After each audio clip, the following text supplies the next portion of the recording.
How do a bunch of characters, based on authors, go from silly shenanigans...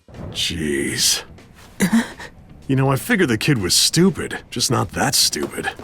...to fighting for the fate of the whole world?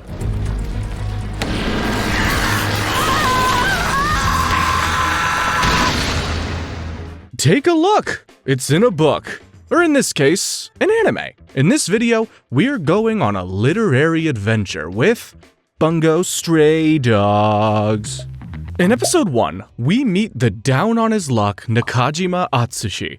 He's homeless, orphaned, and someone cut his white bangs completely crooked. Worst of all, he seems to be followed by a literal tiger. It's wandering around eating livestock and causing damage. It even wrecked his old orphanage and got him kicked out. Yeah, poor Atsushi got kicked out of the orphanage. Yeesh, that's rough. Sad and hungry, Atsushi decides to steal some cash from the next person he sees. But the next guy to come along is clearly having an even worse day than he is.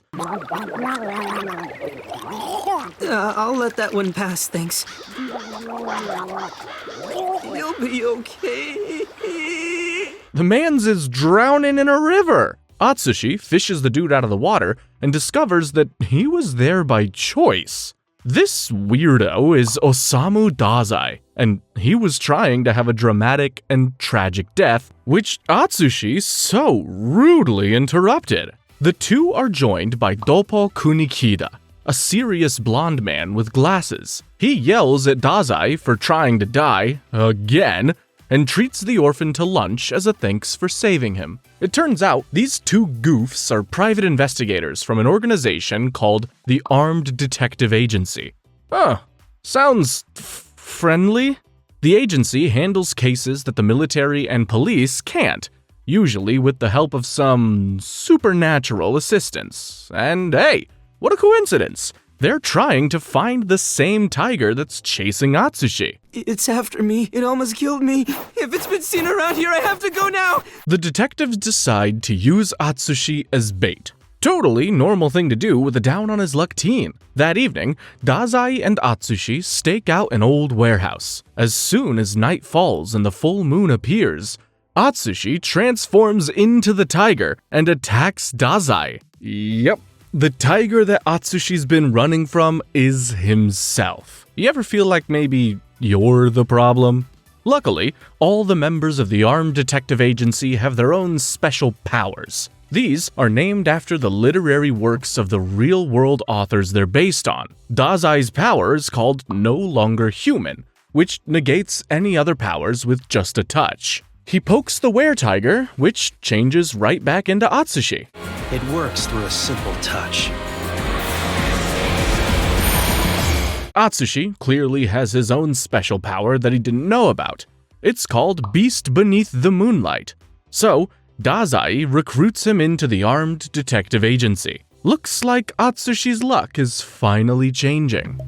In episode 2, Atsushi wakes up in an apartment provided by the Armed Detective Agency. He's called into his first day on the job early to deal with an emergency. Dazai got himself stuck in an oil drum while trying to off himself again. This guy. Atsushi starts to wonder if this job is right for him. Besides being surrounded by weirdos, the boy can't even control his power. This poor kid grew up being told he's a waste of space, and he really believes it. At that moment, the blonde Kunikida arrives with a real emergency. Someone has taken a hostage at the office and is threatening to blow it up. A man has taken a hostage and threatened to blow up our office. Atsushi, Dazai, and Kunikida rush to the office. The mad bomber has tied up their young office assistant and is waving a detonator around wildly. The lanky bomber isn't fooled when Kunikida steps out to talk him down. He's done his research, so he knows who all of the detectives are. Luckily, there's a new face among them. Someone the guy won't recognize. I already know what you're gonna ask. Listen to me, Atsushi. You're the only option. You're not a formal member and the bomber doesn't know you at all. Reluctantly, Atsushi heads into the office to talk to a guy threatening to blow the entire building floor to smithereens. Man, Starvation kinda seems like the easier option now. Atsushi shakes and stammers, but he does his darned best. The distraction gives Kunikita a chance to use his special power, Dopo Poet. This skill lets him turn any note written in his notebook into reality, as long as it's the same size or smaller than the page. Kunikita materializes a grappling gun and knocks out the would-be bomber. But the bad guy still activates the bomb, setting off a 30-second timer. Desperate to protect the agency workers around him, Atsushi leaps into action. He flings the hostage to safety and throws himself over the bomb. The countdown reaches 0, and nothing happens. The entire thing was just a test to see if Atsushi has what it takes to be a member of the agency. Wait, does that mean this is the job?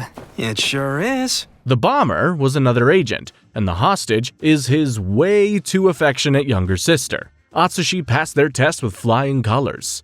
He doesn't really want to join anymore, but it's not like he has any other choice. He's an orphan with nowhere to live, no work experience, and oh yeah, he's a dangerous were-tiger.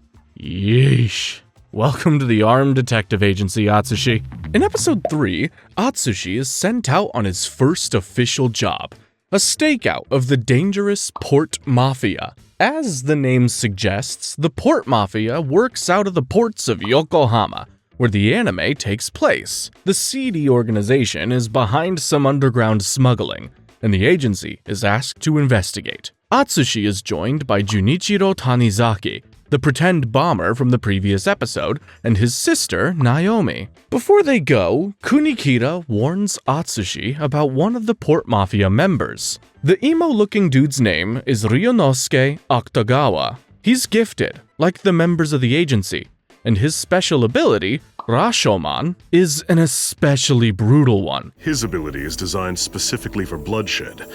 The military police don't stand a chance against him. He can transform his dark trench coat into a hungry, monster-like being and use it to defend or to attack. Considering his position as a commander in the Port Mafia, he mostly uses it to ruthlessly hurt others. Atsushi, Junichiro, and Naomi follow a tip, but find themselves caught in a trap.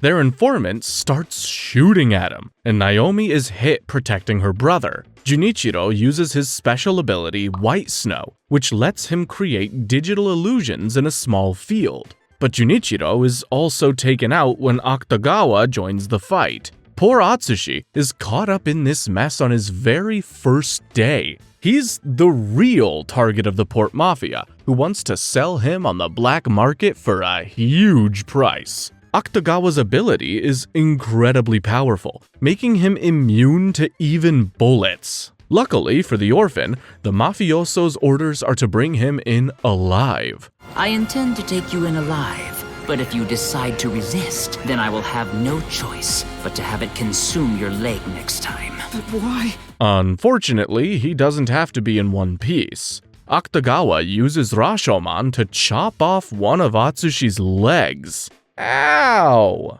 Atsushi snaps. He regenerates his leg and activates his beast beneath the moonlight power. He transforms into a white tiger and attacks Akutagawa.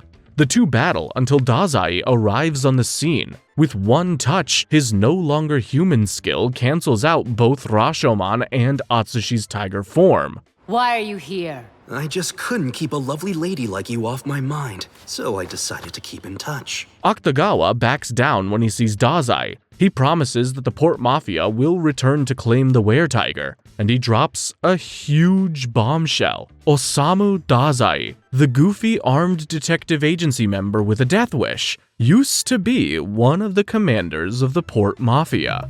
In episode 4, Atsushi finds out there is a 7 billion yen bounty on his own head. Whoa! He realizes he's the one who brought the wrath of the Port Mafia to the armed detective agency. The Port Mafia is absolutely ruthless. They destroy everyone in their path, leaving no one alive. And now, they're after the agency. This makes Atsushi's self-pitying why me attitude even more unbearable. There isn't a place in the world for me. I'll never belong anywhere. Atsushi tries to save the agency by quitting. If only it were that easy. Instead of calling off the attack, the Port Mafia sends in their most bloodthirsty group, the Black Lizard. As he's walking away, Atsushi hears gunshots. He runs back into the office and finds it under attack. But the agents are doing just fine against the evil Black Lizard. They're flinging Mafia members left and right, barely breaking a sweat. I guess they never really were in danger. The worst-case scenario has indeed come to pass. This is the worst-case scenario? Kunikida chews Atsushi out for leaving when there's so much cleanup to do. Every time the Port Mafia invades the agency, they make such a mess. Atsushi realizes that they didn't want him gone, even though he's the reason for the raid. For the first time in his life, he's found somewhere he really belongs. Aww, maybe he'll stop feeling sorry for himself. Yeah, right. In episode 5, the agency's only real detective is sent to investigate a murder. It's odd that you call yourself the detective agency, because the rest of you have the combined deductive powers of a pack of monkeys. Atsushi and Dazai come along to watch the brilliant mind at work. The amazing Edogawa Rampo is pretty much useless in every other aspect of life, but his reasoning and deduction skills are the best of the best. When he puts on a special pair of sunglasses, he activates the pretty self-explanatory ability Super Deduction. The case he's investigating involves a policewoman who was found shot to death in the river. Rampo claims he can crack the case in under a minute. The victim was investigating the Port Mafia, and the killing is made to look like a Mafia hit, but it's not quite right. Rampo claims that the young policeman investigating the case is the real murderer. Sergeant Sugimoto is the one who killed her. Ridiculous! What stupid killer would want to come to the scene of the crime? That's precisely why he's here. And he can prove it. The policeman's gun is missing exactly 3 bullets, the same 3 bullets that were used to murder the woman. The young policeman is arrested and spills everything. The dead policewoman was his superior. She'd discovered some dirt on a corrupt politician who the young policeman was working for as a mole. The policeman tried to coax the evidence from his superior by threatening to shoot himself. When she ran in to stop him, the gun went off in the struggle, killing her. The young man then tried to cover up the crime by shooting her twice more and dumping the body into the river. Rampo figured all this out in less than a minute, just as he said he would. His ability is amazing. His ultra deduction ability is truly incredible. But Dazai lets Atsushi in on a little secret. Rampo is the only member of the agency with no actual special skill. Dazai even made sure of this by using his no longer human power without him knowing. Basically, Rampo is just one really smart dude. Now, if only he could figure out how to take the train by himself. In episode 6, Yokohama tourists are mysteriously going missing. The armed detective agency receives an anonymous tip that the tourists are being held captive at an abandoned warehouse. Instead of heading out there, Kunikida, Dazai, and Atsushi visit one of Kunikida's informants, a hacker who's been tracking the source of the tip. He reveals that the info came from someone calling themselves the Azure Messenger. Okay, now they catch a taxi to the warehouse. It's gotta be a serial glasses abduction case. This is totally your time to shine. Not all of the people who are abducted wear glasses, so it's not a pattern. Aw, too bad. I guess maybe it'll never be your time to shine. All right, now you've gone too far. In the dark and creepy abandoned building, they rescue a half-naked woman drowning in a tank. She reveals that she was visiting Yokohama when she blacked out and woke up in the water. The 3 find the other kidnapped tourist inside a sealed room, which is slowly filling with poison gas. They're too late to save them, and they all die. Couldn't Kunikida just shoot them out of there like the drowning woman? Kunikida realizes that the kidnapper has to be the taxi driver. When they confront the driver, he breaks down and asks for the agency's help. I was approached by a new organ smuggling ring who told me this was a great opportunity and I'd never get caught. He admits that he was kidnapping people, but he was handing them off to the real mastermind behind the operation, to kill and sell their parts on the black market. He promises to tell them everything if they'll protect him. One of the people he kidnapped turns out to be a Port Mafia member, and now they're out for revenge. As if on cue, the Port Mafia shows up and opens fire on the taxi, but Kunikida easily takes them out. After turning the taxi driver into the police, Kunikida, Dazai, and Atsushi revisit the warehouse. Kunikida reveals that the warehouse is the spot where a terrorist called the Azure King made his last stand years ago. No relation to the Azure Messenger, I'm sure. Cornered, the Azure King blew himself up, taking several police officers with him. One of them was the father of Kunikida's hacker informant. Kunikida has felt guilty about the officers' deaths, since he was the one that tipped off the police. It's the terrorist's fault for choosing to blow himself up. You're absolutely right. He's taken care of the hacker like a father ever since. As they discuss the old case, they get a new one. The Azure Messenger calls on the agency to find and disarm a bomb. This is Kunikida's chance to redeem himself. In episode 7, the agency teams up to find the Azure Messenger's bomb. Nah, just kidding. They mess around until Rampo solves the case. You can ask her I was a true gentleman. But I knew you would have torrid fantasies about what you thought we were doing. And that's funny to me, so I didn't correct you. Wow, they really are useless without him. Rampo figures out that the bomb has to be in a fishing store. A well-placed bomb would cause a chain reaction with fuel storage facilities, which would take out the entire city. Why a fishing store specifically? No idea, but Rampo is never wrong. Just as predicted, the bomb is found inside a car parked by a fishing store. Any movement could set off the explosive, so it can't be defused manually.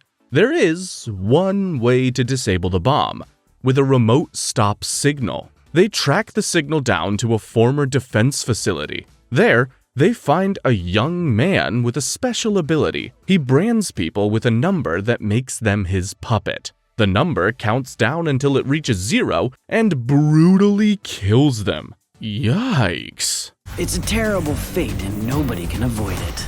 Nobody. The man marks Kunikida with his skill. Then he breaks the key needed to activate the remote stop signal. Well, now what? Kunikida and Dazai finally show off why these two complete opposites work so well together. Dazai cancels out the bad guy's power with no longer human, freeing Kunikida from its number. Meanwhile, Kunikida easily replaces the broken key with his Dopo Poet skill. Neat trick. And with just under 3 minutes left on the countdown, Kunikida stops the bomb. Ooh, that was a close call. After all that excitement, Kunikida and Dazai meet back up at the warehouse, and Kunikida's hacker informant also shows up. The woman appears and shoots at Kunikida, but his hacker friend jumps in the way. So, you're the Azure Messenger. It's the woman they rescued from drowning. She was in love with the terrorist, the Azure King. After his death, she decided to carry on his vigilante work and get revenge on the armed detective agency. Without getting her own hands dirty, she set up a plan that would take down the kidnapper and get revenge on the agency. The woman asks Dazai to kill her, but he doesn't. Instead, he gives the gun to the wounded hacker, who doesn't even hesitate. He shoots her down as his own way of getting revenge for the death of his father. Kunikida freaks out. He's so done with all of the senseless deaths. He really thought that if he followed all the ideals and guidelines he writes in his notebook, that things would turn out okay. Dazai warns him that if he keeps going on about ideals, he might turn out just like the Azure King. To me, justice is a weapon. It causes people harm but can't protect them. Damn, that's harsh. In episode 8, Atsushi goes shopping with the agency's resident doctor, Akiko Yosano. She has the useful special ability, Thou Shalt Not Die, which can heal any injury. In order to work, she needs to have her patient be nearly dead, something that she takes just a little too much pleasure in achieving. But it sure beats being dead, probably. Yosano and Atsushi get on the train to go home and find themselves in another bombing incident. An explosion rocks the train, and a voice comes over the announcement system. It reveals that there are more bombs at the front and back of the train. So Atsushi and Yosano split up to fight the new threat. Yosano heads to the front of the train, where she finds the bomber, a member of the Port Mafia. He has the special ability Lemon Bomb, which lets him create endless lemon-shaped bombs. That's oddly specific, but whatever floats your goat, I guess. He bombs Yosano, injuring her horribly, but all this does is make her angry.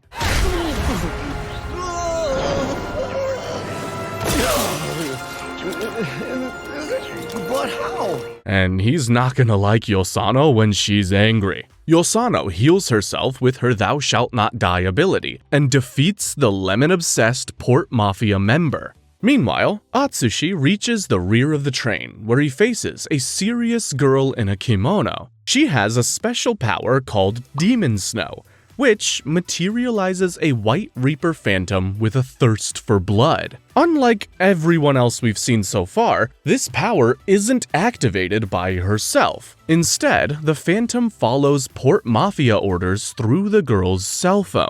The white demon's blade slices through Atsushi like butter, while the girl doesn't even move. The girl introduces herself as Kyoka Izumi. She tells him she's also an orphan. She likes boiled tofu, hates lightning, and she's killed 35 people in the last 6 months. I've killed 35 people in 6 months with the Port Mafia. Protect the bomb and kill anyone who dares to interfere. Well, that's a bit TMI for a first date, isn't it? Atsushi starts to wallow in self-pity again, but then he remembers that there are innocent bystanders to save. So he charges at Kyoka and discovers that she has a bomb strapped to her. Kyoka might look and sound like an emotionless killing machine, but she doesn't really want to do this. She hands Atsushi the bomb's detonator, but when he tries to disarm the bomb, the remote turns out to be a dud. Did they really think the Port Mafia would give her a way out? Desperate, Kyoka tries to save everyone by leaping off the train just as it crosses over a bridge. I don't want to kill anybody else ever again, not ever! Atsushi manages to pull out his Beast Beneath the Moonlight ability, pulls off the bomb, and saves the girl and all the people on the train. Dang, not bad for a wimpy were-tiger. In episode 9, the agency takes Kyoka in and interrogates her. She reveals that she was used as an assassin by the Port Mafia because of her powerful skill. She actually can't control her ability. Her Demon Snow power was manipulated by Akutagawa through her phone. Kunikita tells Atsushi to turn Kyoka into the military police. After all the people she's killed, they'd have no choice but to put her to death. Damn, that's harsh. Atsushi can't bring himself to do it. Instead, he takes her on a date. A date with you. Oh, no, I didn't mean it like that! Let's go. Smooth. They hit all the hot date spots in Yokohama, which is great for Kyoka, but not so great for Atsushi's wallet. Finally, Kyoka heads for the police to turn herself in. And at that moment, the two were ambushed by Akutagawa. He had a transmitter implanted in Kyoka because of course he did. Akutagawa skewers Atsushi and abducts him, then invites Kyoka to come home. Yeesh. Back at the Port Mafia base, we find that Dazai is also being held captive. Oh yeah, that guy's been missing for a while, but everyone kinda just assumed he was floating down the river somewhere again. It's revealed that Dazai wasn't just any old member of the Port Mafia. He was Akutagawa's superior. The captured Dazai is visited by his former partner, a hot-headed dude in a tacky hat named Chuuya Nakahara. Chuuya knows his old partner too well. There's no way Dazai would actually be captured by the Port Mafia unless he wanted to be. What's your play here? You're overthinking this. By the way, just why are you here? Chuuya frees the agency member and demands that Dazai fight him. Meanwhile, the agency scrambles to locate Atsushi, Dazai, and Kyoka. Well, they're really just looking for Atsushi. Who cares about the other two, am I right? Rampo somehow figures out that Atsushi's on a ship. He even knows how fast the boat is going. Honestly, his abilities of just plain deduction make the least amount of sense in this anime, where people can turn into tigers and summon phantoms. But anyway, Kunikita hops onto the agency's own high-speed boat and heads out to rescue Atsushi. In episode 10, Dazai fights his old partner Chuuya. He reveals that he let himself get captured so he could find out who placed the huge bounty on Atsushi. Dazai thought ahead and sent a letter threatening to reveal all the agency's secrets if anything happens to him. Defeated, Chuuya tells Dazai where to find the information and leaves. I'll let you know when I find a beautiful woman willing to kill herself. Chuuya! You are such a wonderful human being! Go to hell! I was being sarcastic. Meanwhile, Atsushi finds himself on a Port Mafia smuggling boat with Kyoka. Akutagawa doesn't bother restraining her. He just assumes she'll work for the Mafia again. He tells her that killing people using demon snow is the only thing that'll give her life meaning and purpose. But Kyoka is done following orders. She detonates yet another bomb, dooming the ship that they're on. Kunikita catches up with the Port Mafia ship. He tells Atsushi to leave Kyoka behind and save himself. Have to let the girl go. We can't save everyone no matter how hard we try. I know that far better than most.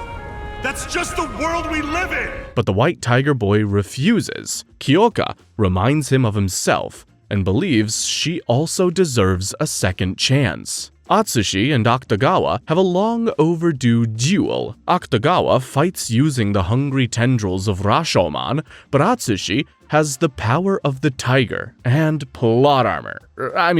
Spontaneous regeneration. Atsushi uses Rashoumon's own power against Akutagawa. He uses his tail to grab onto his opponent. Atsushi breaks through Rashoumon's defensive barrier and lands a direct blow. This sends Akutagawa tumbling into the water below. But the ship is still going under and Atsushi is exhausted. This time, it's Kyoka's turn to rescue the Beast Boy. She grabs Atsushi and jumps from the sinking ship, landing in Kunikita's boat. Back at the Port Mafia base, Dazai finds the answers he was looking for. Atsushi's bounty was placed by a mysterious organization called the Guild. Is it really them? And its leader is someone named Francis F. In the first part of episode 11, Kyoka asks to join the armed detective agency. Atsushi is against this because it's dangerous, and Kunikita is against it because, well, she killed 35 people in 6 months. In the end, it comes down to the agency's president, Yukichi Fukuzawa. He settles things by telling Kyoka she can stay with them. Please consider. Very well. What?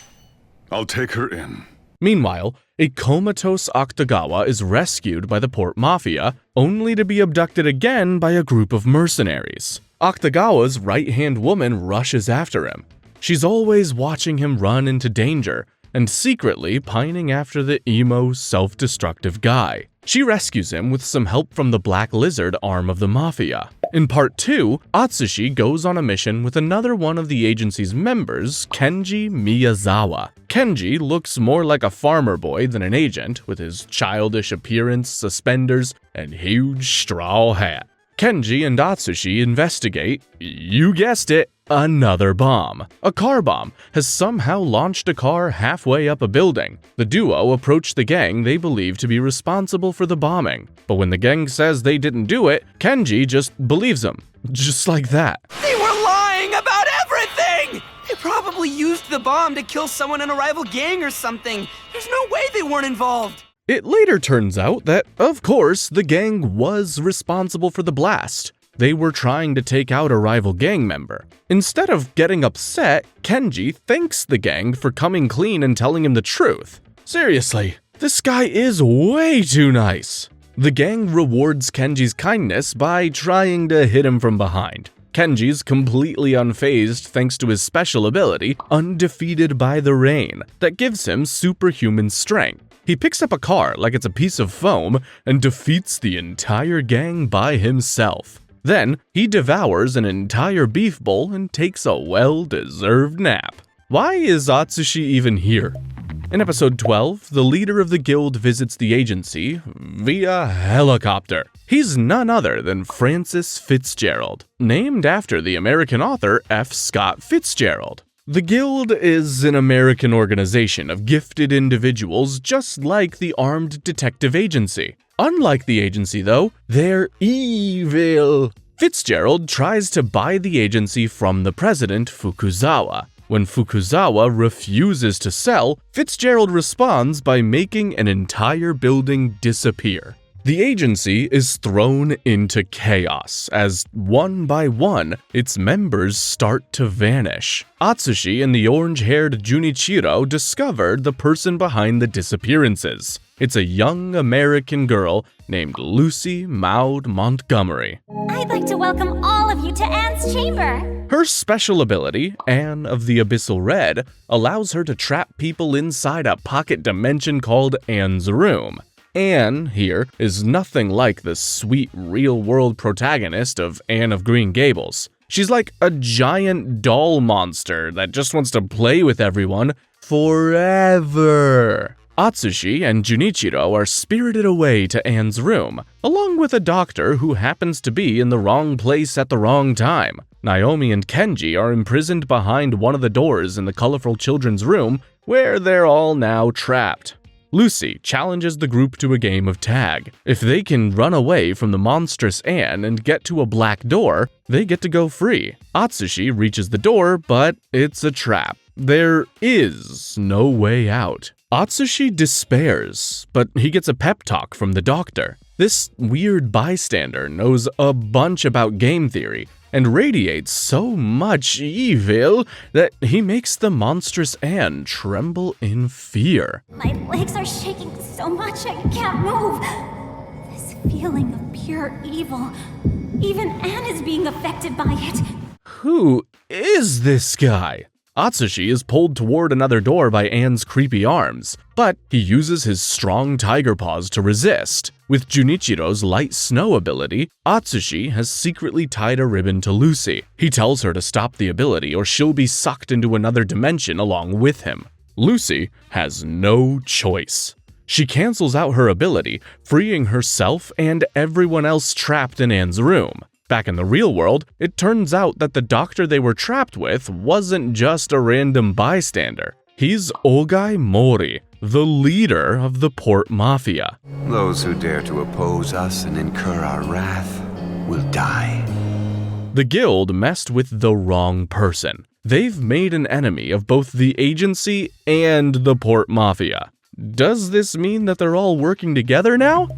Episode 13 launches the second season of Bungo Stray Dogs. It takes a step back into the past, to when Dazai was still a member of the Port Mafia. Dazai was close friends with two other mafia members, Sakunosuke Oda and Ango Sakaguchi. Ango is a slick intelligence officer and accountant, and Oda is the organization's lowest-ranking member with a thing against killing. You might be in the wrong profession there, buddy. To the stray dogs. When Ango goes missing, Oda is sent to look for him. He tracks the man down to a hotel room and finds a safe hidden inside a vent. Before he can open it, his ability, Flawless, activates. This allows him to see a few seconds into the future and saves him from an incoming sniper attack. Meanwhile, Dazai has been out on another assignment with the Black Lizard. They discover that a European gifted organization known as Mimic has been moving in on Port Mafia territory. When Dazai receives Oda's distress call, he and the Black Lizards rush to their comrade's rescue. They arrive on time to save Oda. I know you could have easily and quickly killed every one of these gunmen, if you had wanted to. They open Ongo's hidden safe together and find a gun inside. The very same kind of unusual gun that's used by members of Mimic. Uh-oh, looks like we've got a traitor among us.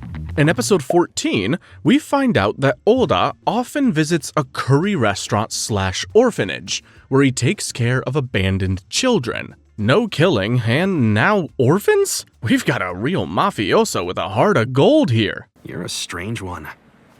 I don't know anyone else in the Port Mafia like you. You're stranger than I am. Dazai sets up a trap at one of Port Mafia's casinos, and a bunch of Mimic operatives helpfully fall right into it and are captured. Unfortunately, everyone at both organizations is a bit trigger-happy. By the time Dazai arrives at the Port Mafia base, all the captives are dead. One of the Mimic members killed the rest. When he turned on the Mafia, Akutagawa killed him without hesitation. Dazai is furious. That last Mimic member was their only chance at getting more information. Dazai heartlessly shoots Akutagawa, but the young man saves himself with Rashoumon. And you are useless to me. Dazai chews Akutagawa out for being too quick to attack and tells him he'll never be as good of a man as Oda. Ooh, burn. Even with all the members dead, Dazai manages to track down the Mimic base of operations. Oda infiltrates the area and finds Ongo tied up. Maybe the guy is actually on their side, sent by Mori to spy on the Mimics? Ongo tells Oda that Mimic is made up of former gifted soldiers, many of whom committed unspeakable acts during the Great War in Europe. The organization is led by Andre Gide, who apparently has a really dangerous special power. At that moment, a random ball rolls toward Oda. He automatically does what anyone would do. He picks it up. Unfortunately, the ball is infused with poison, causing Oda to collapse. It can't help me if I've already fallen for the trap by the time I sense the danger. Whoever set this up knew how my powers worked.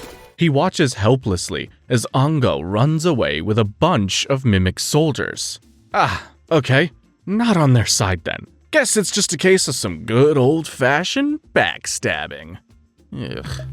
In episode 15, Oda wakes up back at the Port Mafia base. He tells Dazai everything, and the two head out to take down the rest of Mimic's members. The Port Mafia and Mimic start a full-on gang war. Akutagawa is wounded by Mimic's leader Gide, and Oda rushes to help him. Gide's terrible special power is called Straight is the Gate, and it lets him see a few seconds into the future. In other words, it's almost identical to Oda's ability. As the two fight, something really weird happens. Since both guys can see a few seconds into the future, both can adjust their movements before they happen. They keep changing the near future by changing their movements and intentions, which gets them stuck in an endless loop. Is this your way of telling me that you refuse to fight me? I have my reasons for not killing people. You'll have to look elsewhere. Oda doesn't really want to fight Gide anyway. He's got bigger plans for the future. He wants to become a writer. But Gide believes that Oda is the one who can finally give him and his colleagues an honorable death. Yeah, Gide really thinks the one guy in the Mafia who doesn't kill is going to kill him and his buddies. Logic is a little flawed, but hey, what can you do? Gide leaves Oda for now. That evening, Dazai and Oda meet with Ongo at a bar. They find out that Ongo isn't working for the Port Mafia or Mimic. He's actually an agent of the government's Special Operations Division, working undercover to keep track of the Port Mafia. He's a triple agent. Ongo tells the other two that he wishes he'd met them under different circumstances. You need to get out of here before I change my mind. Everything worth wanting is lost the moment I obtain it. Then he says goodbye and walks out of their lives. But ooh, don't you worry one little bit. We'll be seeing him again. The next morning, Oda goes to visit his beloved orphans at the restaurant. The restaurant owner is dead and the kids are missing. He rushes outside to find the kids inside a van parked outside. Oda rushes toward the kids, but he's too slow. The van explodes before his eyes, leaving the man completely devastated. Damn. In episode 16, Ongo conducts a meeting between Port Mafia boss Olga Imori and the head of the Special Operations Division. The government agency head asks for Ogai's help in destroying Mimic. In return, he offers to issue a license to become a legitimate gifted organization. Sounds like a win-win situation. Meanwhile, the heartbroken Oda gives up his dreams for the future. Blind with rage, he wants only one thing: revenge against Geed and the Mimic organization. Find something to pursue and follow where it goes. I know there's more out there for you. Dazai tries to stop his friend, but Oda rushes off anyway. He brutally kills all the members of Mimic, then heads deep into their base to meet with Geed. Meanwhile, Dazai confronts the Port Mafia boss about his role in this whole mess. It turns out that Mori is behind everything. He helped Mimic get into the country and told them where to find Oda's orphans. He had two goals: to get the gifted permit and to destroy Mimic. So what if he had to kill a few innocent kids along the way? Talk about heartless. Dazai rushes after Oda, but he's too late. Oda and Geed clash in battle, their identical powers clashing again. The two fight without holding back, both eventually collapsing from their injuries. Oda tells Dazai to live the rest of his life protecting people instead of hurting them. Be someone that protects people. If both sides are the same to you, then become a good man. Protect the vulnerable. Help out some orphans. Then he dies in Dazai's arms. The whole experience makes Dazai leave the Port Mafia, and that is how Osamu Dazai became an important member of the armed detective agency. No wonder Dazai's so damn depressed all the time. What a tragic backstory. In episode 17, we return back to the present. Kyoka is struggling to adjust to normal life with the armed detective agency. She and Atsushi sit outside when her phone rings. She answers, and a voice summons Demon Snow and tells the Phantom to kill anyone who shows Kyoka a non-murdery way to live. The White Demon promptly stabs Atsushi in the chest. Poor kid cannot catch a break. The command comes from Port Mafia member Koyo Ozaki, a beautiful woman with a posh accent and a kimono. She summons her own phantom with her golden demon ability, which stabs Atsushi again. Not fast enough. Seriously, this guy's turning into a pincushion. Koyo is a loving, motherly figure. She's come to take Kyoka back to the darkness of the Port Mafia to protect her from the big, scary world of light. She reveals that Kyoka's Demon Snow ability killed her own parents. Kyoka refuses to go with Koyo and fights back. She calls Demon Snow on her own and asks the Phantom to defeat her enemy. The agency shows up to assist, and the two rival organizations look ready to start the battle. Why are you acting like some kind of damsel in distress? You're a were-tiger. Grow some wereballs. At that moment, the guild arrives in Japan. Welcome! Its members land right in the middle of the battlefield and defeat both groups without a scratch. A while later, all the agents are painfully healed up by Yosano. Atsushi discovers that the agency has taken Koyo captive. In retaliation, Port Mafia leader Mori places a hit on agency president Fukuzawa. They have a common enemy. They should be working together, not fighting like children. Luckily, Fukuzawa isn't someone to mess with. He easily gets rid of all the assassins after him. Then, he relocates the armed detective agency to a secret fortified base. The team meets up at their temporary news base to figure out their next plans. They now have two major enemies, the Port Mafia and the Guild. The Mafia wants to wipe out the agency. They have more members, giving them the advantage, but the Guild has their own advantage. Their leader, Francis Fitzgerald, is absolutely loaded. The agency is just a small fry in his path to what he really wants, the entire city of Yokohama. I look forward to seeing how this all turns out. Fukuzawa splits the agency up into 3 groups. One team will remain at the base to defend Yosano, and consists of the president, the brilliant Rampo, and the powerful Kenji. 2 offensive teams will go out to the 2 enemy organizations, Junichiro and Kunikita on one, and Dazai and Atsushi on the other. Most importantly, it's crucial that their new base of operations remain a secret, but it's already too late for that. The assassins who attacked Fukuzawa were never meant to kill him. Instead, they had a tracking element on their clothes, which rubbed off on Fukuzawa. In other words, the Port Mafia already knows exactly where the agency is hiding. Well damn, so much for secrecy! In episode 18, 2 more members of the Guild arrive in Yokohama on their huge luxury ship. They are the god-obsessed Nathaniel Hawthorne with the power to use his own blood as a weapon, the Scarlet Letter. Would you stop? Huh? I can't hear the voice of God with you staring like that. His reluctant companion is Southern belle named Margaret Mitchell, who can control wind with her ability Gone with the Wind. Ogai Mori sends Lemon Bomber Guy to take out their ship, forcing Nathaniel and Margaret onto land. Once they're grounded, Mori puts his most powerful pawn into play, Akutagawa. Nathaniel and Akutagawa are actually pretty well matched.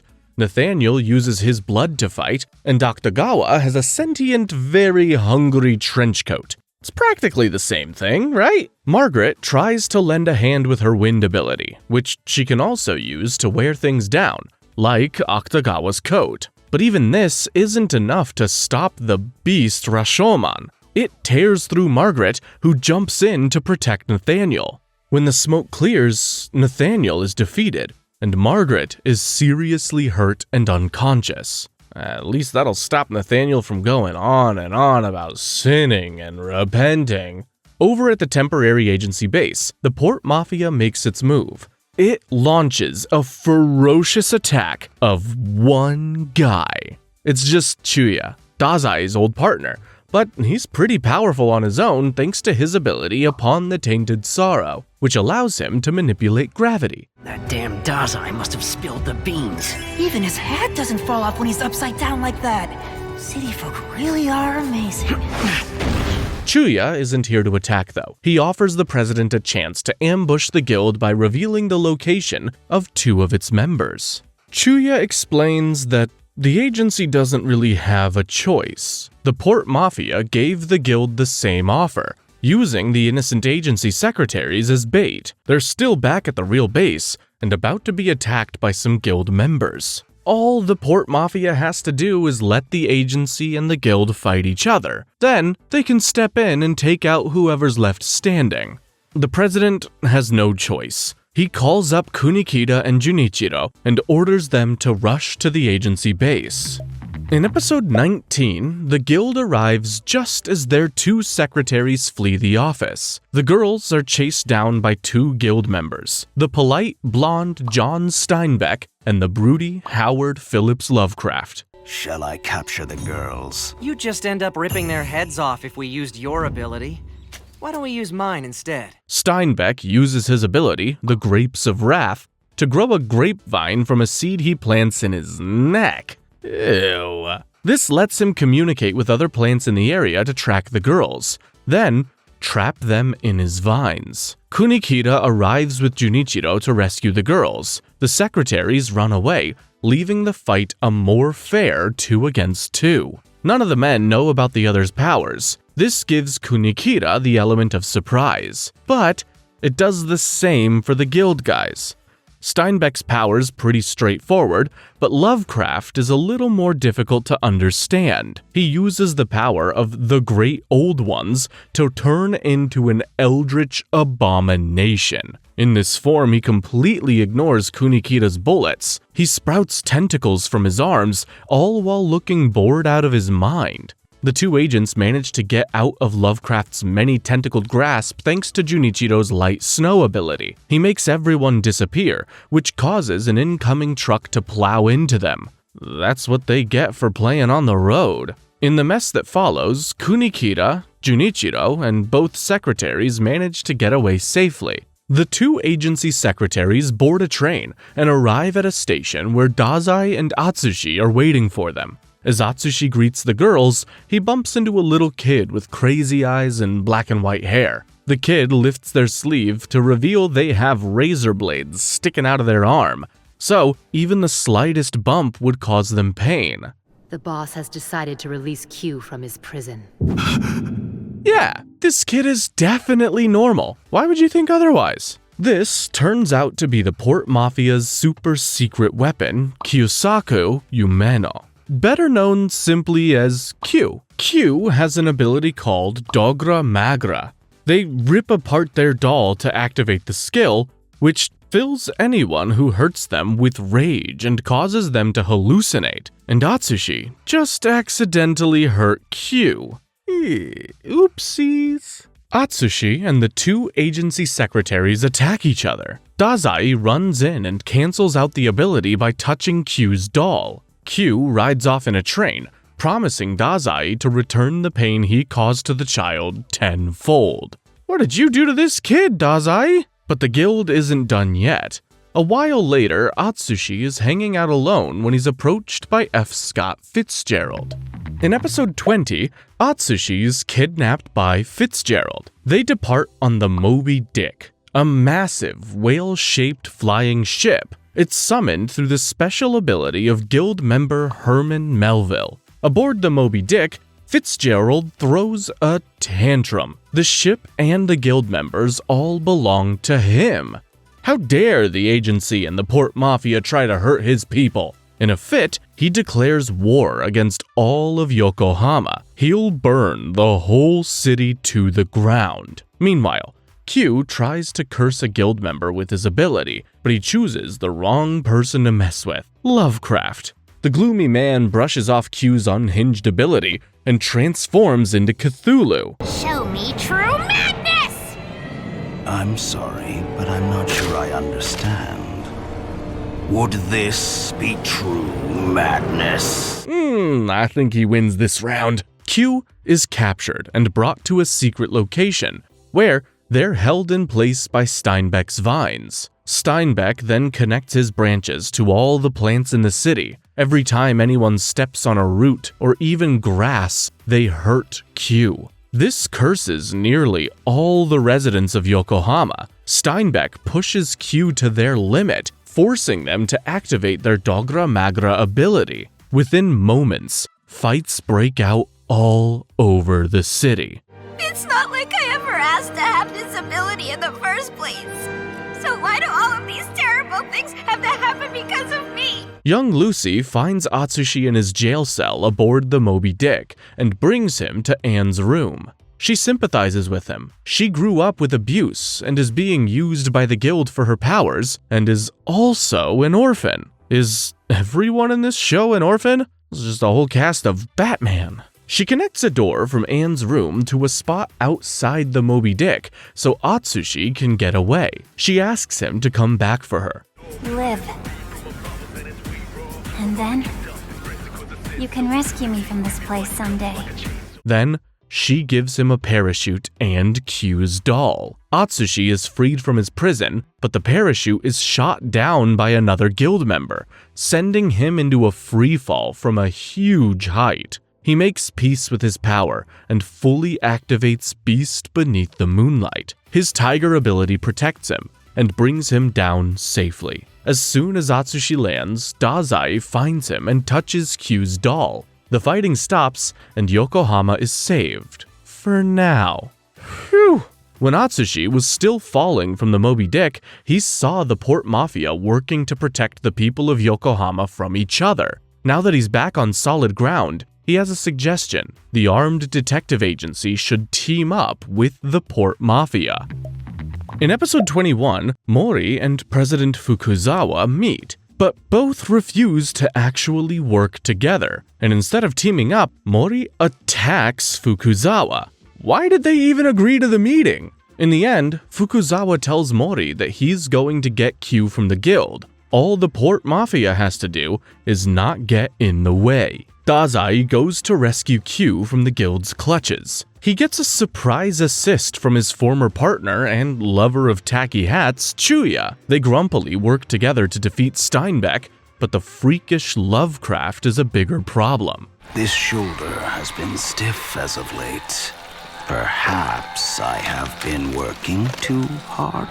Lovecraft transforms into a nightmare creature, and Dazai discovers that he can't disable the ability. This leaves Chuuya no choice but to go all out. The gloves come off. Literally. He activates his gravity-controlling ability, then cranks the dial up to 11. In this state, Chuuya gains increased control over gravity, letting him create a black hole. But it comes at a cost. His own body is crushed under the weight until either he dies or Dazai stops him. That's a lot of trust in an ex-partner. Chuuya launches attack after attack, but the Lovecraftian abomination just keeps regenerating.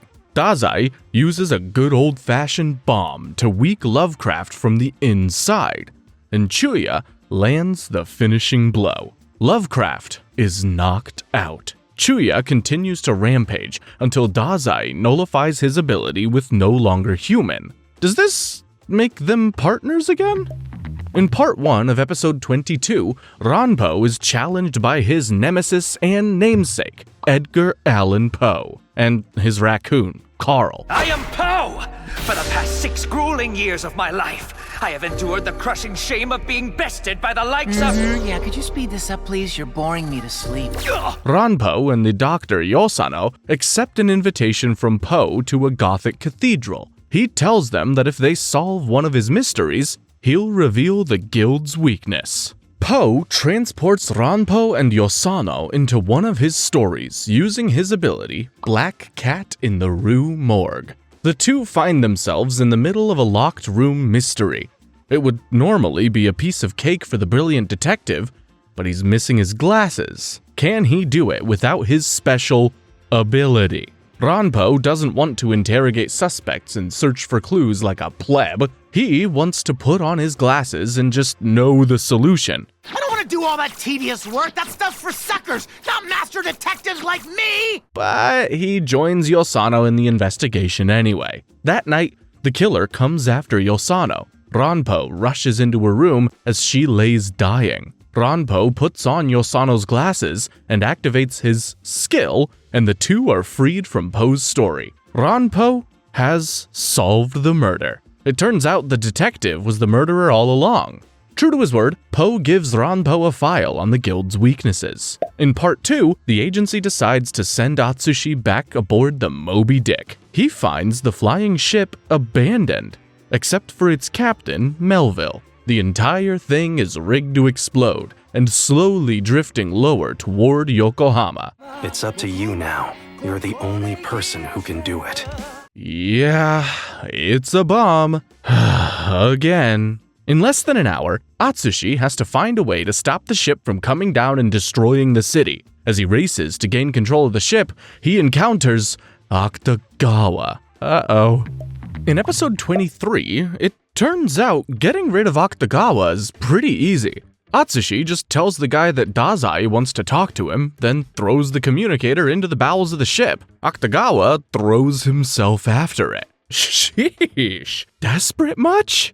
Atsushi goes on to the ship's main office. Fitzgerald is waiting for him in an empty room. He has a remote that'll stop the ship from detonating. Fitzgerald tells Atsushi that he can take the remote if he can get to it. Obviously, that is far too good to be true because Fitz knocks Atsushi down in a flash before he can even move. Then he reveals his power, the Great Fitzgerald, which is a play on the real-world Great Gatsby. The ability lets him spend money to get buffs, boosting his strength, speed, agility, and endurance. Basically, this guy made life pay to win. Akutagawa finds them as Fitzgerald really starts to beat down on Atsushi. You would be... Octagon? Otakon? It's Akutagawa. Akutagawa figures he'll just take out Fitzgerald, but only so that he can finally fight Atsushi. Fitzgerald keeps throwing money at his problems to make him go away. With his power activated, he stops Akutagawa's Rashoumon skill with his bare hands. With just 10 minutes left until impact, Akutagawa gets himself and Atsushi out of there. He calls Atsushi pathetic for feeling like he has to earn the right to live. Says the guy's so desperate for praise that he almost jumped to his death. Akutagawa and Atsushi come out onto the roof of the Moby Dick, still arguing over who's the biggest loser. Fitzgerald is there to greet them. Akutagawa wraps Rashoumon around himself like armor, and Atsushi calls on the tiger's power. The two charge at Fitzgerald, who powers himself with cash armor so strong it creates a beam of light around him. Episode 24 is the final showdown between Atsushi, Akutagawa, and Fitzgerald. The two aren't enough to take down the rich American on their own, but together they stand a chance. Akutagawa uses Rashoumon to form a path. Atsushi rungs it along his tiger limb form, and Rashoumon then wraps around Atsushi's massive tiger paw, and he delivers a powered-up punch to Fitzgerald.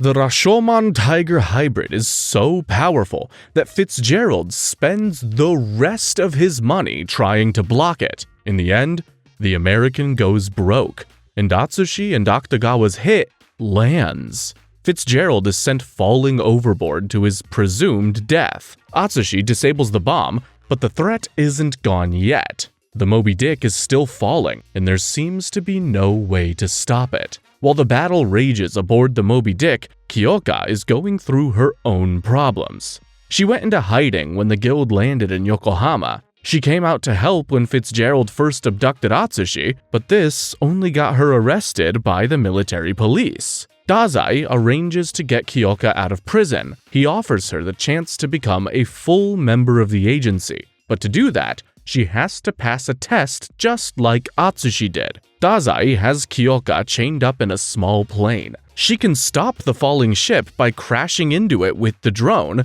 but it would kill her in the process. Kyoka decides to sacrifice herself to save Yokohama. Kyoka, listen to me! Thank you. I'm sorry. Kyoka's plane collides with the flying airship. This changes its course, and both the mechanical whale and the small plane plummet into the water. Damn, she really did it. Atsushi is devastated. But Dazai has good news. The agency's president has the ability all men are created equal, which gives all agency members greater control over their abilities. In the moments before impact, Kyoka passed the test and became a member of the agency. Because of this, she managed to use her Demon Snow ability to break her chains and get out of the plane unharmed. She's okay! Even Akutagawa gets a reward here. Praise from Dazai. Finally!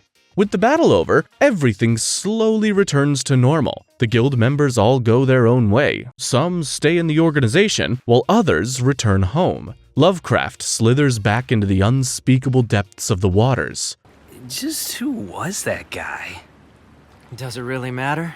The agency welcomes Kyoka, their newest official member. The Port Mafia shares drinks to their victory, and peace is restored to Yokohama again. For now. Episode 25 is a little side story OVA starring Kunikida.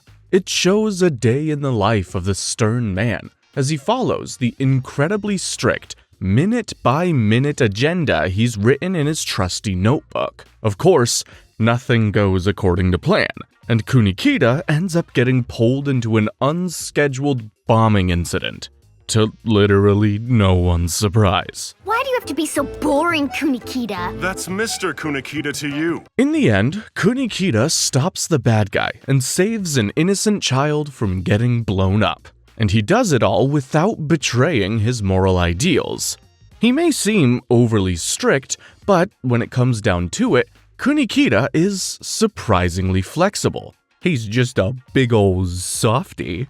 Remember this girl right here. She will be back, but when you least expect it. Episode 26 kicks off Season 3 of Bungo Stray Dogs. The episode takes us back in time again, this time to 15 years ago. It tells the story of the deadliest clash between underground organizations in Yokohama history, the Dragon Head Conflict. In this flashback episode, Dazai is there when Ogai Mori kills the former Port Mafia boss. You're the witness to that fact. Understood? Mori offers Dazai a peaceful way to take his own life, but first, he's gotta run an errand for him. Mori sends Dazai to investigate reported sightings of the Mafia's old boss. Yeah, the dead one. Dazai's investigation takes him deep into the fictional Suribachi city, built into the crater made by an explosion years ago. There, he finds his future partner, a pre-hat Chuuya. Chuuya is the leader of Sheep, an organized criminal group of teenagers. He's leading the Sheep in search of something called Arahabaki. Dazai and Chuuya start to fight, but they're interrupted when a large explosion rocks the entire city. Out of the dark mass emerges the Port Mafia's former boss, alive again, or something like it. The next day, Chuuya is brought to Mori as a prisoner. Mori suggests that they team up to look for Arahabaki together. In exchange, Mori won't hurt the other Sheep members that he's captured. I still believe that our overall goals are probably in alignment. Give it some time and think it over. You can make a decision after we determine what we can offer each other. Well, that's awfully kind of him. Unsurprisingly, Chuuya agrees to cooperate. Mori shows them footage of the former Mafia boss coming back to life, and he says it's all thanks to the same Arahabaki Chuuya is looking for. Okay, so who is this Arahabaki anyway? According to the legends, Arahabaki is either a god or a demon born from the rage and hatred of a man who was tortured 8 years ago. The rage built up until it caused an explosion, and Suribachi City was built in the resulting crater. Mori sends Dazai and Chuuya to find out more about Arahabaki and its connection to the former Port Mafia boss. It's a good thing they get along so well. Would you mind not talking to me right now? I'm busy breathing. I'm gonna rip your head off, you suicidal maniac. Now how about you answer my question and tell me what we're doing? Oh, never mind. In episode 27, Chuuya and Dazai head out to speak to the sole survivor of the explosion 8 years ago. Before they get to him, they're attacked by armed guards from another underground group called the Gelhart Security Service, or the GSS for short. Chuuya kills them all, and Dazai helps. This is more than you deserve. There's no need to keep shooting a dead body. Yeah, you're right. Good job, buddy. With the guards out of the way, they go on to speak to the survivor, a man who's always cold named Rondo. He was there when the horrible Arahabaki was brought into the world. Dazai claims he's figured out who's behind Arahabaki. He has Mori release the sheep hostages and makes a bet with Chuuya. If Dazai is right about Arahabaki, Chuuya has to become his subordinate and do whatever Dazai tells him to. Dazai and Chuuya both accuse Rondo of being behind the recent Arahabaki sightings at the same time. He'd created the illusion that the former Port Mafia boss was back in order to cause infighting among the organization. Well, that's one mystery solved, but what about the real Arahabaki? The god of destruction might not be the reason for the recent Port Mafia boss sightings, but it does exist, and the person who brought it to life is none other than Chuuya. What did you say? I had a feeling it might turn out to be you. Whoa! Plot twist! In episode 28, Chuuya reveals that he came into being 8 years ago. Before that, he was just darkness. Chuuya's been seeking answers about how he became Arahabaki. Rondo was there when Chuuya was created. He has the ability of illuminations, which allow him to create a hyperspace sealed off from the outside world. He does this now, trapping Chuuya inside and Dazai outside. So he can't use no longer human and nullify his skill. Smart.